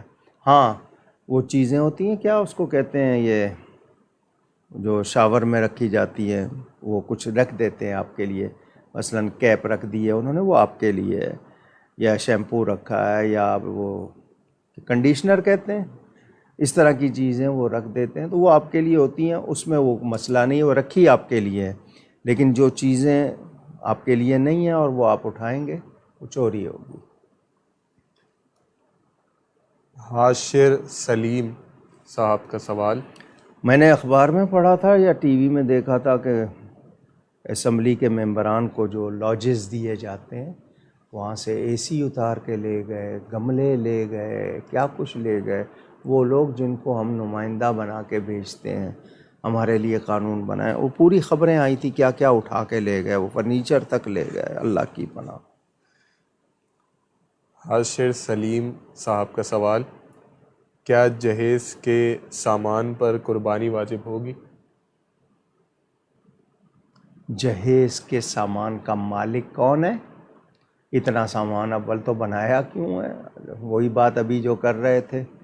تو جہیز کا سامان اگر ملکیت ہے لڑکی کی تو لڑکی کی طرف سے، اور مالک باپ ہے تو باپ کی طرف سے. جو مالک ہے جب تک آپ نے دیا نہیں ہے دوسرے کو، تو جو مالک ہے، مالک نصاب وہ لڑکی بھی ہے، آپ نے اس کو کوئی زیور دیا ہوا ہے، مزید سامان بنایا ہے، تو جس کے پاس بھی 52.5 تولے چاندی کی رقم کے برابر مال ہے، وہ نصاب والا ہے، اس پر قربانی واجب ہے. علی اسلم صاحب کا سوال، نکاح ہو جائے مگر ابھی رخصتی نہ ہوئی ہو، اسی دوران اگر لڑکی والے رخصتی سے قبل ہی مہر کا مطالبہ کریں تو اب کیا کیا جائے؟ کون سا مہر ہے، معجل یا مؤجل، جس کو عند طلب کہتے ہیں؟ معجل جو ہے وہ تو اس وقت ہے کہ لڑکی کو چھونے سے پہلے دینا ہے. لڑکی اس پر انکار کر سکتی ہے کہ میں نہیں چھونے دوں گی جب تک مہر نہیں دیتے ہو، جو معجل عین سے ہوتا ہے. دوسرا عند طلب ہے، تو ان کے مطالبے کا مطلب لڑکی کی مطالبہ کرے گی. اس کا سسرال سے کیا تعلق ہے؟ لڑکے کے سسرال کا کیا مطلب ہے؟ مہر تو اس لڑکی کا ہے. لڑکی کے گھر والے مطالبہ کریں. کیوں لڑکی کے گھر والے کیوں مطالبہ کر رہے ہیں؟ کوئی ضرورت ہے تو بتا دیں کہ جی ہمیں ضرورت ہے، تو جو مہر بعد میں دینا ہے وہ ابھی دے دو. اس طرح رضامندی سے دیا جا سکتا ہے، زبردستی نہیں مانگا جائے گا. ابھی رخصتی نہیں ہوئی، کل کو معلوم ہوا آپ رخصتی نہیں کر رہے ہیں، تو پھر وہ آپ سے کہیں گے واپس دو، پھر آپ کہیں گے نہیں جی ہو گیا. تو اس طرح ہڑپ نہ کریں. اگر ہاں باہمی رضامندی میں ہے تو ہو سکتا ہے. احمد شیخ صاحب کا سوال کہ میری کمسن بیٹی بہت زیادہ روتی ہے، اس کی کیا وجہ ہو سکتی ہے اور اس کی صحت کے لیے کوئی دعا بتا دیجیے. نام کیا ہے؟ اس کا نام کی وجہ تو نہیں ہے، یا اس کے پیدائش کے بعد اذان دینے میں دیر کی ہو، یا یہ کہ پاکی کا خیال نہ رکھا ہو، لڑکی کو کوئی ایسی چیز تو نہیں کھلا دی گئی، یا ایسا کوئی جگہ تو نہیں رکھا ہوا، ڈرتی تو نہیں ہے. تو آپ اس کو چیک کر لیں. بہرحال اس کی صدقہ دیں اس کی طرف سے، اور وہی آیات شفا پڑھ کے اور آیات حفاظت کی آیتیں، ورنہ وہ تحفہ کوکب جو ہے نا اور آدھے مشائخ میں، وہ پڑھیں. اللہ تعالیٰ شفا دے. آمین. شہباز قریشی صاحب کا سوال، تاریخ اسلام میں بہت سے فقہا گزرے ہیں، لیکن ہم اہل سنت حضرات صرف 4 فقہا کو ہی کیوں مانتے ہیں؟ سوال کرنے والے نے توجہ نہیں دی ہے. یہ فقہا کے امام ہیں، یہ وہ لوگ ہیں جنہوں نے رولز بنائے ہیں، پرنسپلز، اصول بنائے ہیں. باقی فقہا نے ان کی روشنی میں جتنے مسائل آتے گئے حل نکالے. آج یعنی حضرت سیدنا امام اعظم ابو حنیفہ نے 83,000 یعنی 83,000 اصول بنا دیے. میں نے جو شمار کیا تھا تقریباً آپ یہ سمجھیے کہ 6 کروڑ سے زیادہ مسئلے ہم ان سے نکال چکے ہیں. یعنی 60 ملین، ہو سکتا ہے زیادہ ہوں، امام اعظم کے وہ 83,000 میں سے. تو وہ جو ہے نا بڑے، وہ امام ہیں. اب انہوں نے جو ہمیں بنا دیے اس کی روشنی میں ہم آنے والے مسائل، پیش آنے والی ضروریات کے مسئلے بناتے رہتے ہیں. تو آپ نے شاید پتہ نہیں، ہمارے ہاں تو فقیہ اعظم، فقیہ العصر کے خطاب آج بھی چلتے ہیں. آپ کہتے ہیں کیسے کہہ رہے ہیں کہ ہم نہیں مانتے؟ اور فقیہ سمجھدار کو کہتے ہیں جس کو اللہ تعالیٰ دین کی سمجھ دے. لیتفقہوا فی الدین قرآن میں ہے، اور حدیث شریف میں ہے کہ اللہ تعالیٰ جس سے بھلائی کا ارادہ فرماتا ہے اس کو دین کی سمجھ عطا فرماتا ہے. تو یہ ذہن میں رہے کہ جو بھی فقہ جاننے والا ہے وہ فقیہ ہے، اور فقہا اس کی جمع ہے. تو فقہا کا لفظ بتا رہا ہے کہ بہت ہیں، لیکن وہ جو چاروں ہیں وہ 4 امام ہیں. عباس احمد صاحب کا سوال، جو لوگ بار بار اپنے اسٹیج اور ممبر سے بیٹھ کر باغ فدق اور جنگ صفین اور جنگ جمل پر باتیں کرتے ہیں، ان کو سننے کا کیا حکم ہوگا اور ان کا یہ عمل کیسا ہے؟ ایک ہوتا ہے موقع، مثال کے طور پر خلفائے راشدین کا ذکر آیا تو وہ ان کے واقعات بیان کر رہا ہے، اور اس کا مقصد لوگوں کے شک شبے دور کرنا، اور وہ بیان کر رہا ہے تاکہ کوئی ان کے بارے میں بدگمانی نہ کرے، صحابہ کرام کے بارے میں کوئی ایسی بات نہ کہہ بیٹھے یا اپنے دل میں نہ جما لے جو ان کی بے ادبی اور گستاخی کرتی ہو. ایک تو یہ ہوتی ہے بات. ایک ہے کہ آج کل کچھ ضد آئی ہوئی ہے کچھ لوگ اہل بیت کے خلاف اور کچھ لوگ صحابہ کے خلاف۔ ایک مزاج بنایا جا رہا ہے کہ اگر ذکر اہل بیت کر رہا ہے تو اس کو شیعہ کہا جا رہا ہے، ذکر صحابہ کر رہا ہے تو اس کو اہل بیت کا مخالف سمجھا جا رہا ہے، کہیں رافضی، کہیں خارجی، کہیں ناسبی، کہیں تفضیلی۔ اور یہ اس وقت یہ نہیں کہوں گا کہ سب کے سب، لیکن اکثر لوگ اس میں ملوث ہیں۔ لوگوں کو واضح ہو کہ ہمارا سب سے اہم کام عقائد کو جاننا ہے، ہمیں عقیدوں کی پوری معلومات ہونی چاہیے۔ تاریخی واقعات، اس میں لکھنے والے نے تعصب بھی برت سکتے ہیں بعض لوگ، اور حسد کا تو ذکر ہی نہ کریں، کس کس کو تو ہر دور میں نظر آتا ہے۔ میں اتنا کہوں گا کہ اگر بیان کرنے والا آپ کو یہ تاثر دے رہا ہے کہ حضرت علی اور حضرت امیر معاویہ رضی اللہ عنہما، ان کے درمیان آپ کو کوئی حد بندی کر دے کہ نہیں جی حضرت امیر معاویہ کے خلاف آپ کو کرنا چاہتا ہے، بلا شبہ مولائے کائنات کی شان کا کوئی تقابل ہی نہیں ہے امیر معاویہ سے، لیکن امیر معاویہ صحابی ہیں، ان کے بارے میں کوئی بدگمانی ڈالنا چاہتا ہے آپ کو، یا کوئی تاثر ایسا کہ جی آپ ان کے خلاف ہو جائیں، یا دوسری طرف باغ فدق کا ذکر کرنے والا حضرت سیدنا صدیق اکبر رضی اللہ تعالیٰ عنہ کے خلاف آپ کو کوئی تاثر دینا چاہتا ہے، تو ایسے لوگوں کو ممبر پہ بٹھانا ہی غلط ہے، ان کو سننا ہی غلط ہے، ان کے ساتھ کسی طرح وہ تعلق جوڑنا ہی غلط ہوگا۔ اگر مقصد حقائق واضح کرنا، صحابہ و اہل بیت کی شان بیان کرنا، لوگوں کی غلط فہمیوں کو دور کرنا، تو پھر اور بات ہے۔ لیکن یہ جو آج فضا بنی ہوئی ہے، کہیں بغض معاویہ، کہیں حب علی، اور کہیں جناب صحابہ اور کہیں اہل بیت، یہ پتہ نہیں ایک جنگ چھڑی ہوئی ہے۔ تو میں اپنے تمام ناظرین و سامعین کو کہوں گا کہ نبی کریم صلی اللہ علیہ وسلم کی ہر نسبت ہمیں پیاری ہے، ان کے صحابہ ہوں، ان کی ازواج ہوں، ان کے اہل بیت ہوں، ان کی اولاد ہو، نہیں، یہ تو بہت بڑی ہستی ہے نا، ان کے شہر کی خاک ہو، ہمیں اس کو بھی آنکھوں کا سرما بنانا ہے۔ بے ادبی کی، گستاخی کی، ہلکی منفی رائے کی کوئی گنجائش ہی نہیں۔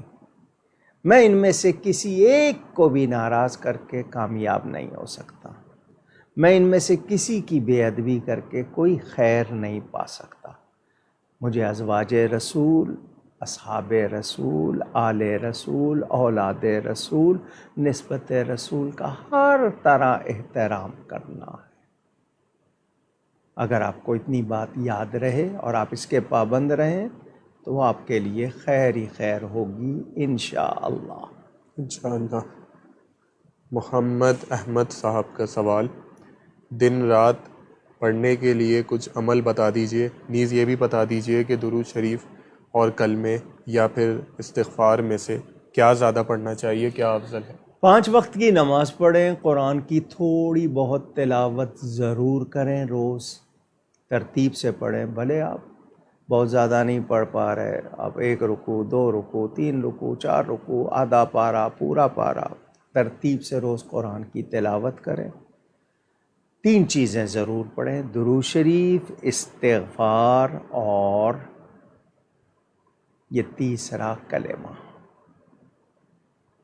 کلمہ مکمل، استغفار اور درود شریف۔ یہ 3 چیزیں اگر ایک تسبیح بھی آپ روز پڑھ لیتے ہیں بہت ہے۔ زیادہ کرنا ہو، آپ کسی سلسلے میں بیعت ہیں، وہ درود شریف جو آپ کو سکھایا گیا، درود چشتیہ، درود قادریہ، درود غوثیہ، درود گنج رحمت، درود خضری، وہ آپ پڑھتے رہیں۔ درود ابراہیمی بھی پڑھیں، لیکن نماز کے بعد پڑھیں گے تو اللہم صلی وسلم کہہ کے پڑھیں، کیونکہ آیت درود و سلام دونوں کا حکم ہے۔ تو یہ 3 چیزیں تو ضرور پڑھیں، استغفار، درود شریف اور تیسرا کلمہ۔ باقی قرآن کی تلاوت کریں، فرائض واجبات کا خیال رکھیں، غذا کمانے کو بھی، کھانے کو بھی پاکیزہ ہو، حلال ہو، آپ صرف یہ نہ سمجھیں کہ داڑھی رکھنا ہی سنت ہے، سچ بولنا بھی تو ضروری ہے، ملاوٹ نہ کرنا بھی تو ضروری ہے، بڑے چھوٹے کا لحاظ رکھنا بھی تو ضروری ہے، ڈیوٹی کے اوقات پوری طرح کام پورا کرنا بھی تو ضروری ہے، اپنے ماحول کو صاف رکھنا بھی ضروری ہے، جھوٹ سے بچنا بھی ضروری ہے، ماں باپ بہن بھائیوں اولاد کا خیال رکھنا بھی ضروری ہے، یہ سب چیزیں یاد رہیں۔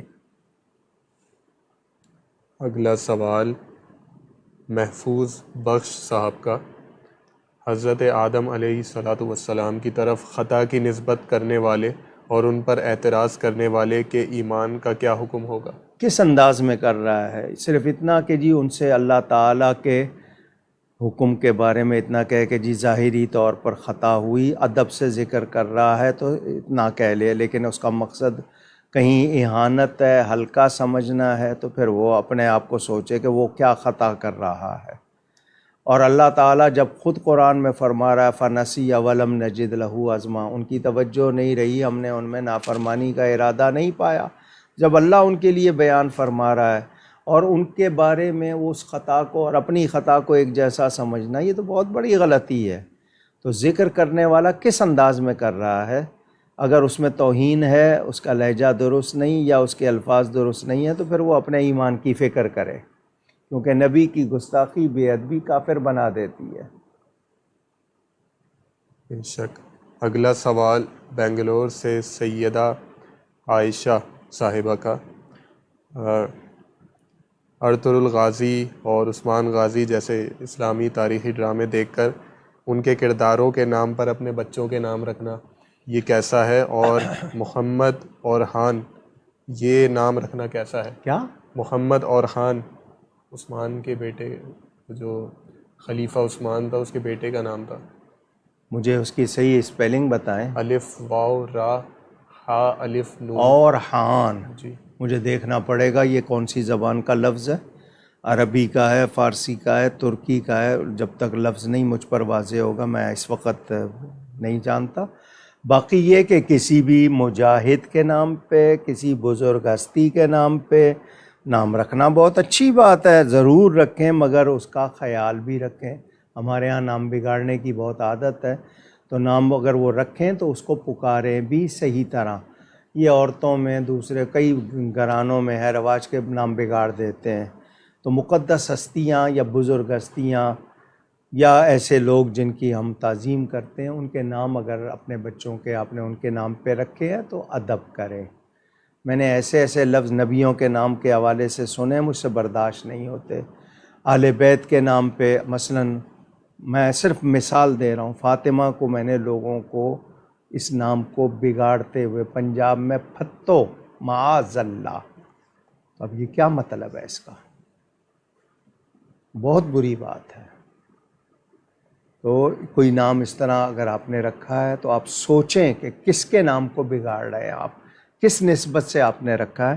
تو اگر وہ نام ہیں ان کے معنی اچھے ہیں ضرور رکھیں۔ زید خان صاحب کا سوال، اگر کوئی شخص تنزیہ یہ کہے کہ جہیز ایک لعنت ہے اگر کم ہو تو اس کا کیا حکم ہوگا؟ جہیز ایک لعنت ہے اگر کم ہو تو؟ نہیں سمجھا میں اس جملے کا مطلب کہ آپ جہیز کو لعنت کہہ رہے ہیں، اگر کم ہو تو کا کیا مطلب؟ کم ہونا لعنت ہے؟ وہ لڑکے کی طرف سے موقف بتا رہے ہیں کہ لڑکا شادی سے قبل اگر کوئی یہ کہے کہ جہیز ایک لعنت ہے تو اگر کم ملے تو لعنت ہے تو مخالفت کریں، زیادہ ملے تو مخالفت نہ کریں جن کو مل رہا ہوتا ہے۔ کیونکہ کم ہو تو لعنت کا مطلب آپ جہیز کو ایک لعنت کہہ رہے ہیں اس لحاظ سے کہ جی آپ نے اس کو ایک رسم بنا دیا، لازمی کر دیا اور اس کے نام پہ ایک بہت بڑا وہ ہو گیا۔ لیکن کم ہو تو کا کیا مطلب ہے؟ اگر اس کا یہ کہنا کم ہو تو نہیں ہے اور اگر زیادہ ہو تو پھر نہیں ہے، تو یہ تو اور زیادہ بری بات ہو جائے گی۔ تو میں جتنا انہوں نے مجھ سے بتایا واضح کر کے، یہ عبدالرافع صاحب نے اور زین صاحب نے، اس کے مطابق یہ کہ کم ہے تو لعنت ہے، زیادہ ہے لعنت نہیں، تو پھر آپ کا یہ کہنا قابل لعنت ہو سکتا ہے، ذہن میں رکھیے گا۔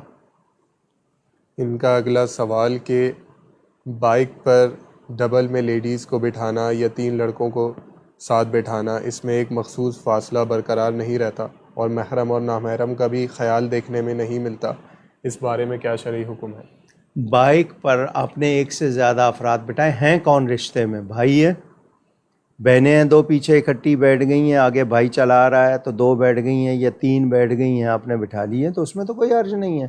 لیکن یہ کہ آپ نے غیر بٹھائے ہیں، کہ لڑکا اور لڑکی جو بہن بھائی نہیں ہیں یا غلط بٹھائے، تو پھر آپ لازمی بات ہے جو غلط کر رہے ہیں وہ غلط ہوگا۔ ہمارے ہاں تو ہم نے 8-8 9-9 افراد کو سوار دیکھا ہے یہاں موٹر سائیکلوں پہ، پورا خاندان، لیکن وہ گھر کے افراد ہوتے ہیں، اکثر سڑکوں پہ نظر آ جاتے ہیں۔ وہ اور بات ہے کہ قانون میں اجازت نہیں ہے، لیکن یہ کہ وہ نہیں ہے ان کے پاس سواری، وہ سارے ہی سوار ہو جاتے ہیں۔ سبطین خان صاحب کا سوال، کیا سب کی روح تکلیف کے ساتھ ہی نکالی جاتی ہے؟ ایسا نہیں ہے، اللہ تعالیٰ ایمان رکھے۔ آمین۔ یہ واقعہ میں نے پہلے سنایا ہوا، حضور صلی اللہ علیہ وآلہ وسلم نے اسرائیل علیہ السلام سے پوچھا تھا روح کیسے نکالتے ہو، تو انہوں نے کہا کہ میں پاؤں کے ناخنوں سے کھینچتا ہوں، جھٹکے دیتا ہوں، اور ایک جھٹکے میں اتنی تکلیف دیتا ہوں جتنی 100 مرتبہ قتل کرنے میں ہوتی ہے۔ تو حضور صلی اللہ علیہ وسلم کی آنکھوں سے آنسو جاری ہو گئے تھے۔ فرمایا میری امت تو گناہ گار ہے اور یہ تکلیف تو بہت سخت ہے۔ تو حضرت اسرائیل علیہ السلام نے عرض کی تھی حضور جو آپ کے سچے غلام ہیں میں ان کی روح ایسے نکالوں گا جیسے دودھ میں سے بال نکال لیتے ہیں، لیکن ہمیں حکم دیا گیا کہ اچانک موت سے اللہ کی پناہ مانگے، پتہ نہیں کس حال میں ہوں، پاک ہے یا نہیں، کسی غلط کام میں تو نہیں لگے ہوئے، اچانک میں اللہم انی اعوذ بک من فجاعۃ الموت، حدیث شریف سکھائی گئی۔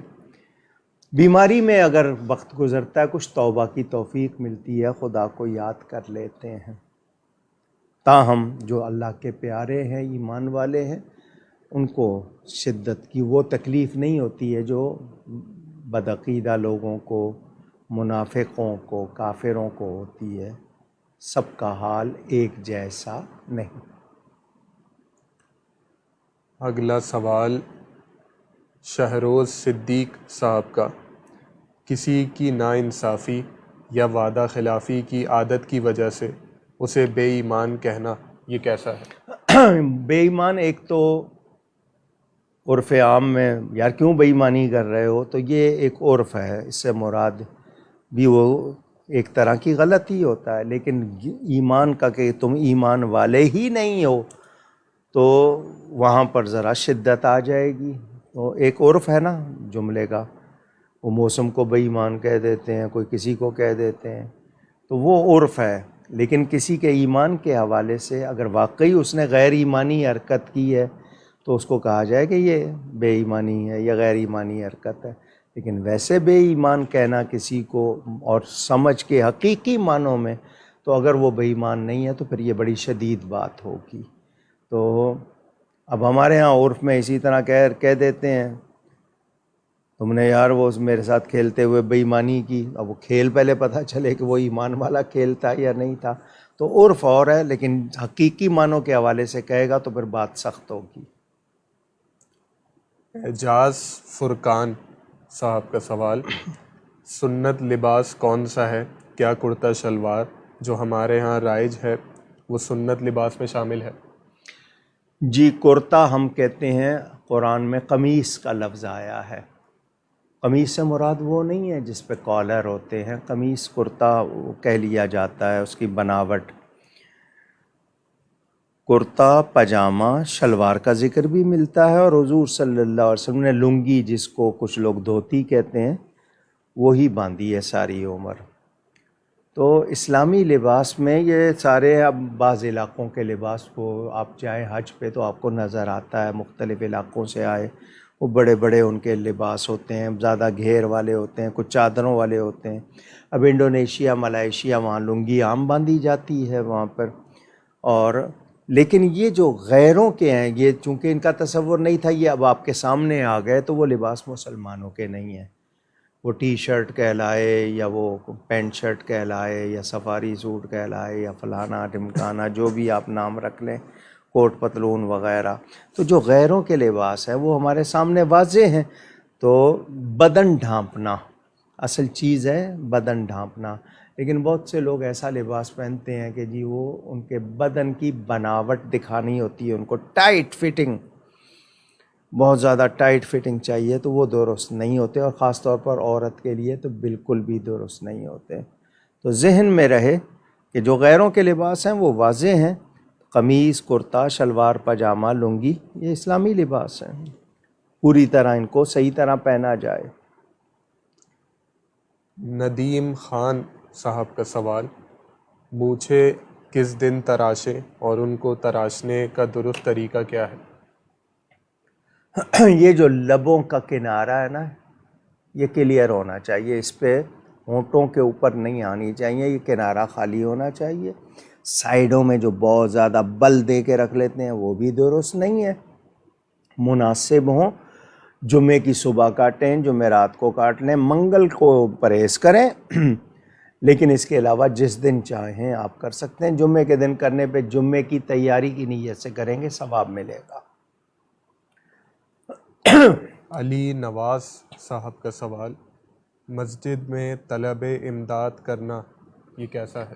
ذات کے لیے سوال نہیں کرنا چاہیے مسجد میں، اپنی ذات کے لیے سوال نہیں، دوسروں کے لیے ترغیب دینا کہ جو مستحقین کی مدد کرو وہ اور بات ہے، اپنی ذات کے لیے سوال نہیں کرنا چاہیے۔ مسجد سے باہر سوال کرے، مسجد کے اندر لوگ کر لیتے ہیں، یہ طریقہ درست نہیں ہے، بلکہ مسجد میں گمشدہ چیز کا اعلان کرنا بھی درست نہیں ہے۔ یہ آج کا آخری سوال، انشاءاللہ جو سوال رہ جائیں گے وہ اگلی نشست میں ابتدا میں لے لیے جائیں گے۔ اگر آپ اپنا سوال اسی لائیو اسٹریم کے کامنٹ سیکشن میں لکھ دیتے ہیں اگلی نشست سے پہلے، تو انشاءاللہ شامل کر دیا جائے گا، چاہے اسٹریم ختم ہو گئی ہو تب بھی، یا پیج ان باکس موجود ہے اور واٹس ایپ نمبر موجود ہے، ہفتہ بھر میں اگر وہاں آپ سوال جمع کروا دیتے ہیں تو انشاءاللہ وہاں سے بھی شامل کر لیے جائیں گے۔ اگلی نشست سے پہلے اپنے نام اور اپنے شہر کے ساتھ اپنے سوالات ہم تک پہنچا دیجئے، انشاءاللہ شامل کر لیے جائیں گے۔ عبد المتین صاحب کا سوال، عید الاضحیٰ میں راستوں میں ٹینٹ لگانے اور روڈ پر کونٹے وغیرہ گاڑ کر روڈ خراب کرنے کا کیا شرعی حکم ہے؟ اگر لوگوں کا راستہ ہے اور وہ پورا بند کر دیا ہے، ایک یہ کہ تھوڑا سا حصہ لیا ہے، مجبوری ہے، لیکن یہ کہ لوگوں کا راستہ مکمل بند کر دیا، گزرگاہ نہیں رہنے دی، تو اس کے لیے کیونکہ راستے پر سب کا حق ہے، امیر ہو، غریب ہو، بادشاہ ہو، رعایا ہو، وہ نہیں ہے کہ بادشاہ نے گزرنا ہے تو راستہ بند کر دو، یہ آج کا طریقہ اور یہ غلط ہے۔ وہ جو قوم کے خادم کہلاتے ہیں ان کو چاہیے دوسروں کو سہولت دیں، وہ خود اپنے لیے سہولتیں مانگتے ہیں۔ ریاست مدینہ میں ایسا نہیں تھا، کہہ رہے تھے میں جی کفایت شعاری کروں گا، پروٹوکول نہیں ہوگا، صرف سیکیورٹی ہوگی۔ وہ ابھی سے جو بجٹ میں ان کے گھر کا خرچہ اور پروٹوکول کی جو تفصیلات ہیں، اللہ کی پناہ۔ بہرحال کسی کا رستہ روکنا درست نہیں ہے، خاص طور پر کہ بالکل بھی جگہ نہ رہے یا اس میں صفائی نہ رہے، لیکن ایسے موقعوں پہ لوگ ایک دوسرے سے تعاون کرتے ہوئے خود ہی وہ کرتے ہیں، تو وہ احتیاط کر لیں، ایک کنارے پہ جگہ رکھیں، یعنی بیچ لوگوں کے لیے گزرگاہ یا سواریوں کے لیے وہ رہے، اور خام خواہ ہم بھی اعتراض نہ کریں، ہمیں بھی پتہ ہے کہ یہ مجبور ہیں، ان کے پاس اور جگہ نہیں ہے، کہاں باندھیں۔ اب فلیٹوں میں رہتے ہیں تو اوپر فلیٹ پہ تو لے جا کے رکھ نہیں سکتے، نیچے ہی باندھنا ہے، تو وہ بھی احتیاط کریں، اور ہم لوگ بھی بلا وجہ اعتراض نہ کریں، ان کی مجبوری کو سمجھتے ہوئے ہم بھی یہی کہیں کہ نہیں جی کچھ نہ کچھ جگہ لوگوں کے لیے رہے، باقی مجبوری ہے، انہوں نے باندھا ہے تو ہم بھی اس پہ اعتراض نہ کریں۔ سوال مکمل ہو گئے جی۔ 2-3 باتیں، ایک تو یہ کہ کل جمعہ 2 جولائی نیا مہینہ شروع ہوا ہے انگلش کیلنڈر کا، کل بعد نماز جمعہ ہمارے ہاں سلام پڑھا جاتا ہے تقریباً 3:30، کیونکہ 3 بجے خطبہ شروع ہوتا ہے، 3:30 بجے تک ہم سلام پڑھتے ہیں. 4 بجے سے 5 بجے تک جامع مسجد گلزار حبیب میں میری بڑی بہن جو انتقال کر گئی تھی ان کے ایصال ثواب کے لیے قرآن خوانی رکھی ہے. 4 بجے سے 5 بجے تک. خواتین اوپر گیلری میں ہوتی ہیں، مرد حضرات مسجد کے ہال میں ہوتے ہیں. تو جو تشریف لا سکیں حصہ لے سکیں، ورنہ اپنے اپنے مقام پر اپنے اپنے علاقوں میں مساجد میں فاتحہ خوانی کیجیے گا. 10 جولائی کو چہلم کی محفل راولپنڈی میں ہوگی، اور یہ کراچی کے لوگ، کیونکہ اکثر لوگ انفرادی طور پر آئے، ٹیلی فون کیے، واٹس ایپ کیے، دنیا بھر سے لوگوں نے اظہار تعزیت کیا، تو وہ سب پوچھ رہے تھے کہ جی کوئی پروگرام. تو میں نے کل قرآن خوانی رکھی ہے 4 بجے سے 5 بجے تک. عصر سے پہلے انشاءاللہ ہم دعا کر لیں گے. جو لوگ تشریف لا سکیں یا اپنے طور پر یا ایصال ثواب بھجوانا چاہیں یا اپنے مقام پر ہی فاتحہ خوانی کریں، اللہ ان کو جزائے خیر دے. آمین. پہلی بات. دوسری بات آپ کو اجتماعی قربانی کی بتائی تھی. ہمارے ہاں ہر سال اجتماعی قربانی ہوتی ہے گلزار حبیب ٹرسٹ کے زیر اہتمام.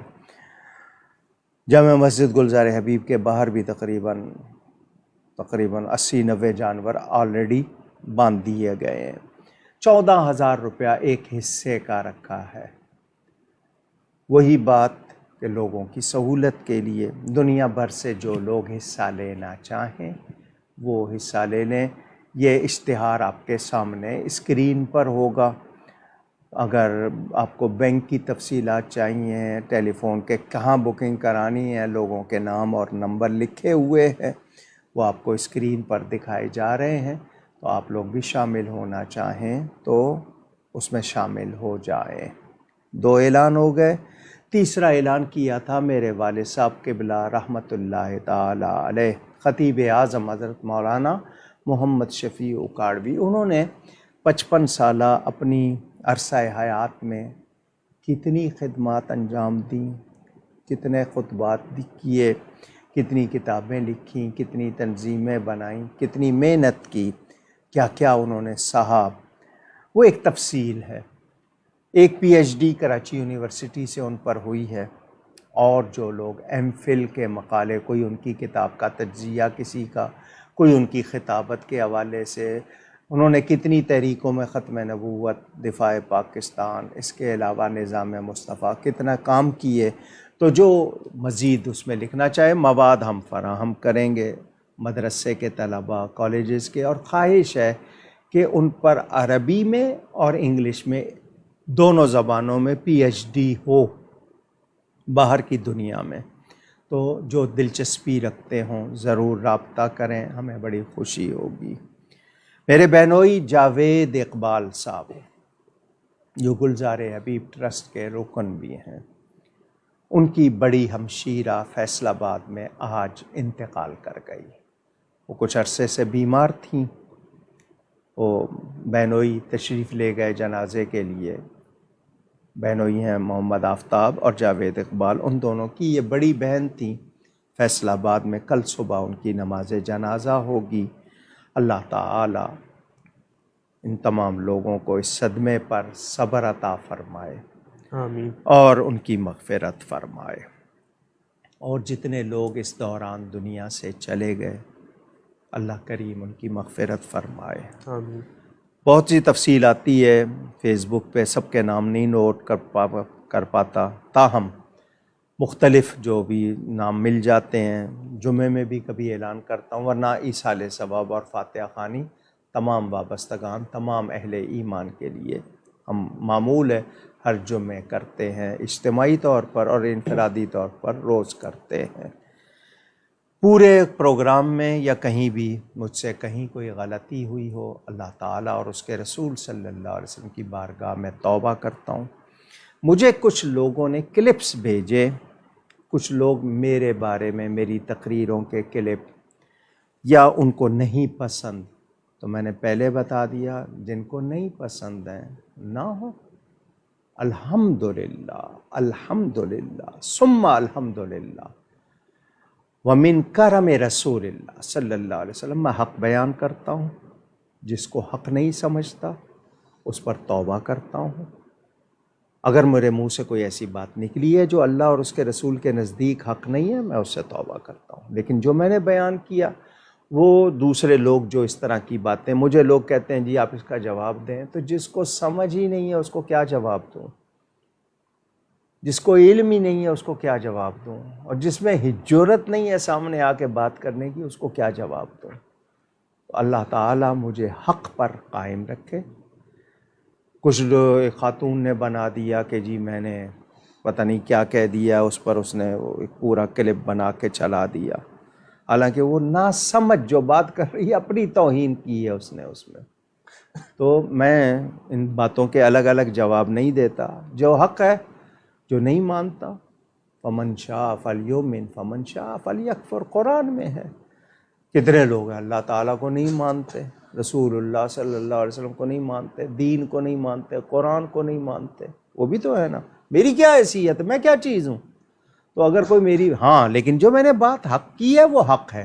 نہیں مانتا کوئی اپنے بھلے اپنے برے کو، اس کا جواب دے وہ ہے. میں اس بات کا جواب دوں کہ میں نے جو کہا ہے وہ حق ہے یا نہیں.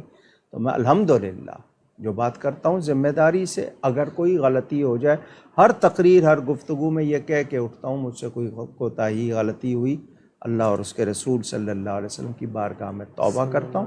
یہ ان لوگوں کے لیے جو مجھے کلپ بھیجتے ہیں جی آپ کے خلاف یہ کہہ دیا جی یوں، میں نے ان کو یہ جواب دیا ہے. کیا ہوا؟ بارے میں آپ کو ہاں جی، یہ دوسری بات یہ زین صاحب نے مجھے بتایا. یورو فٹ بال ساکر جس کو کہتے ہیں، وہ ورلڈ وائڈ جو کہتے ہیں ورلڈ کپ کے لیے، یا اس کا پورا کپ ورلڈ کپ ہو رہا ہے. فٹ بال کا کھیل عالمی طور پر مختلف ملکوں کے درمیان کھیلا جا رہا ہے. تماشائیوں کی تعداد مختلف، کسی نے 50,000 بتائی، کسی نے 20,000 بتائی. کوئی ماسک نہیں ہے، کوئی وہاں پر SOPs سماجی فاصلہ نہیں ہے. کعبۃ اللہ میں کیوں؟ مسجد نبوی میں کیوں؟ وہ جہاں پر خطرہ ہی خطرہ وہاں کچھ نہیں، جہاں شفائی شفا وہاں پابندیاں. دل رو رہا ہے. 1.5 سال سے زیادہ ہو گیا، طواف پر پابندی، فلاں پر پابندی. حج اس سال بھی مقامی لوگ کریں گے. وہ جگہ تو دارالشفا ہے. ذرا وہ لوگ جنہوں نے یہ وبا پھیلائی ہے اور جو اب بھی ان کا شاید پوری ویکسین نہیں بھی کی ہے، یا کیا چاہتے ہیں، کیوں اتنے مسلمانوں؟ اور پھر یہ آپ نے کتنے گھروں میں بڑے چھوٹوں سے نہیں مل سکتے، بچوں کو بڑوں سے دور رکھیں، بڑوں کو بچوں سے دور رکھیں، گلے نہیں ملنا ہے، ہاتھ نہیں ملانا ہے. وہاں کیا کچھ ہو رہا ہے؟ اچھا جی، لاؤنج میں آپ نے فاصلے سے بیٹھنا ہے، جہاز میں گھٹے ہوئے جہاز میں اکٹھے بیٹھنا ہے. پیسوں کا مسئلہ ہے نا. کس کو بلف کر رہے ہیں آپ؟ سوچئے. اللہ تعالیٰ اس وبا کو دور فرمائے، آمین. ہم سب کو بچائے. آمین. اللہ تعالیٰ ہمیں معاف فرمائے. آمین. ہم ان تمام افراد کا شکریہ ادا کرتے ہیں جنہوں نے اپنے سوالات ہم تک بھیجے، یا وہ جنہوں نے اپنے تعریفی کلمات سے ہمیں نوازا، جن میں محمد اکرام شریف صاحب، نور عالم صاحبہ، امام الدین صاحب، ندیم اختر صاحب، سمینہ راوڈہ صاحبہ، شاہد سرور صاحب، علی حیدر صاحب، مجتبیٰ میر صاحب، محمد نصیر احمد صاحب، ام مصطفیٰ صاحبہ، قاری نواب احمد صاحب، سید محمد ساجد صاحب، محمد احمد صاحب، احمد شیخ صاحب، شبیر اشرفی صاحب، سید محمد ساجد صاحب، بشرا ارشد صاحبہ، فاروق اجمیری صاحب، ام شہباز صاحبہ، محمد عدنان صاحب، محمد احمد علی صاحب، راجہ احتشام علی چشتی صاحب، ابرار احمد صاحب، عزیر عالم خان صاحب، اعجاز علی صاحب، فقیر قادری صاحب، ارسلان نذیر صاحب، سیدہ عائشہ صاحبہ، کامران میمن صاحب، ستار احمد صاحب، عبد الرحمن صاحب، حنزلہ خان صاحب، زید خان صاحب، یوسف اشرف صاحب، شاہد محمود چشتی صاحب، کلیم اللہ خان صاحب، فیصل صاحب، حسنین قادری صاحب اور محمد طارق عبد الغفار صاحب، اور جن جن کے نام شامل نہ ہو سکے ہم ان سے معذرت چاہتے ہیں. آپ ہمیں دعاؤں میں یاد رکھیے گا، ہم آپ کے لیے دعا گو رہیں گے. بہت شکریہ. السلام علیکم ورحمۃ اللہ وبرکاتہ.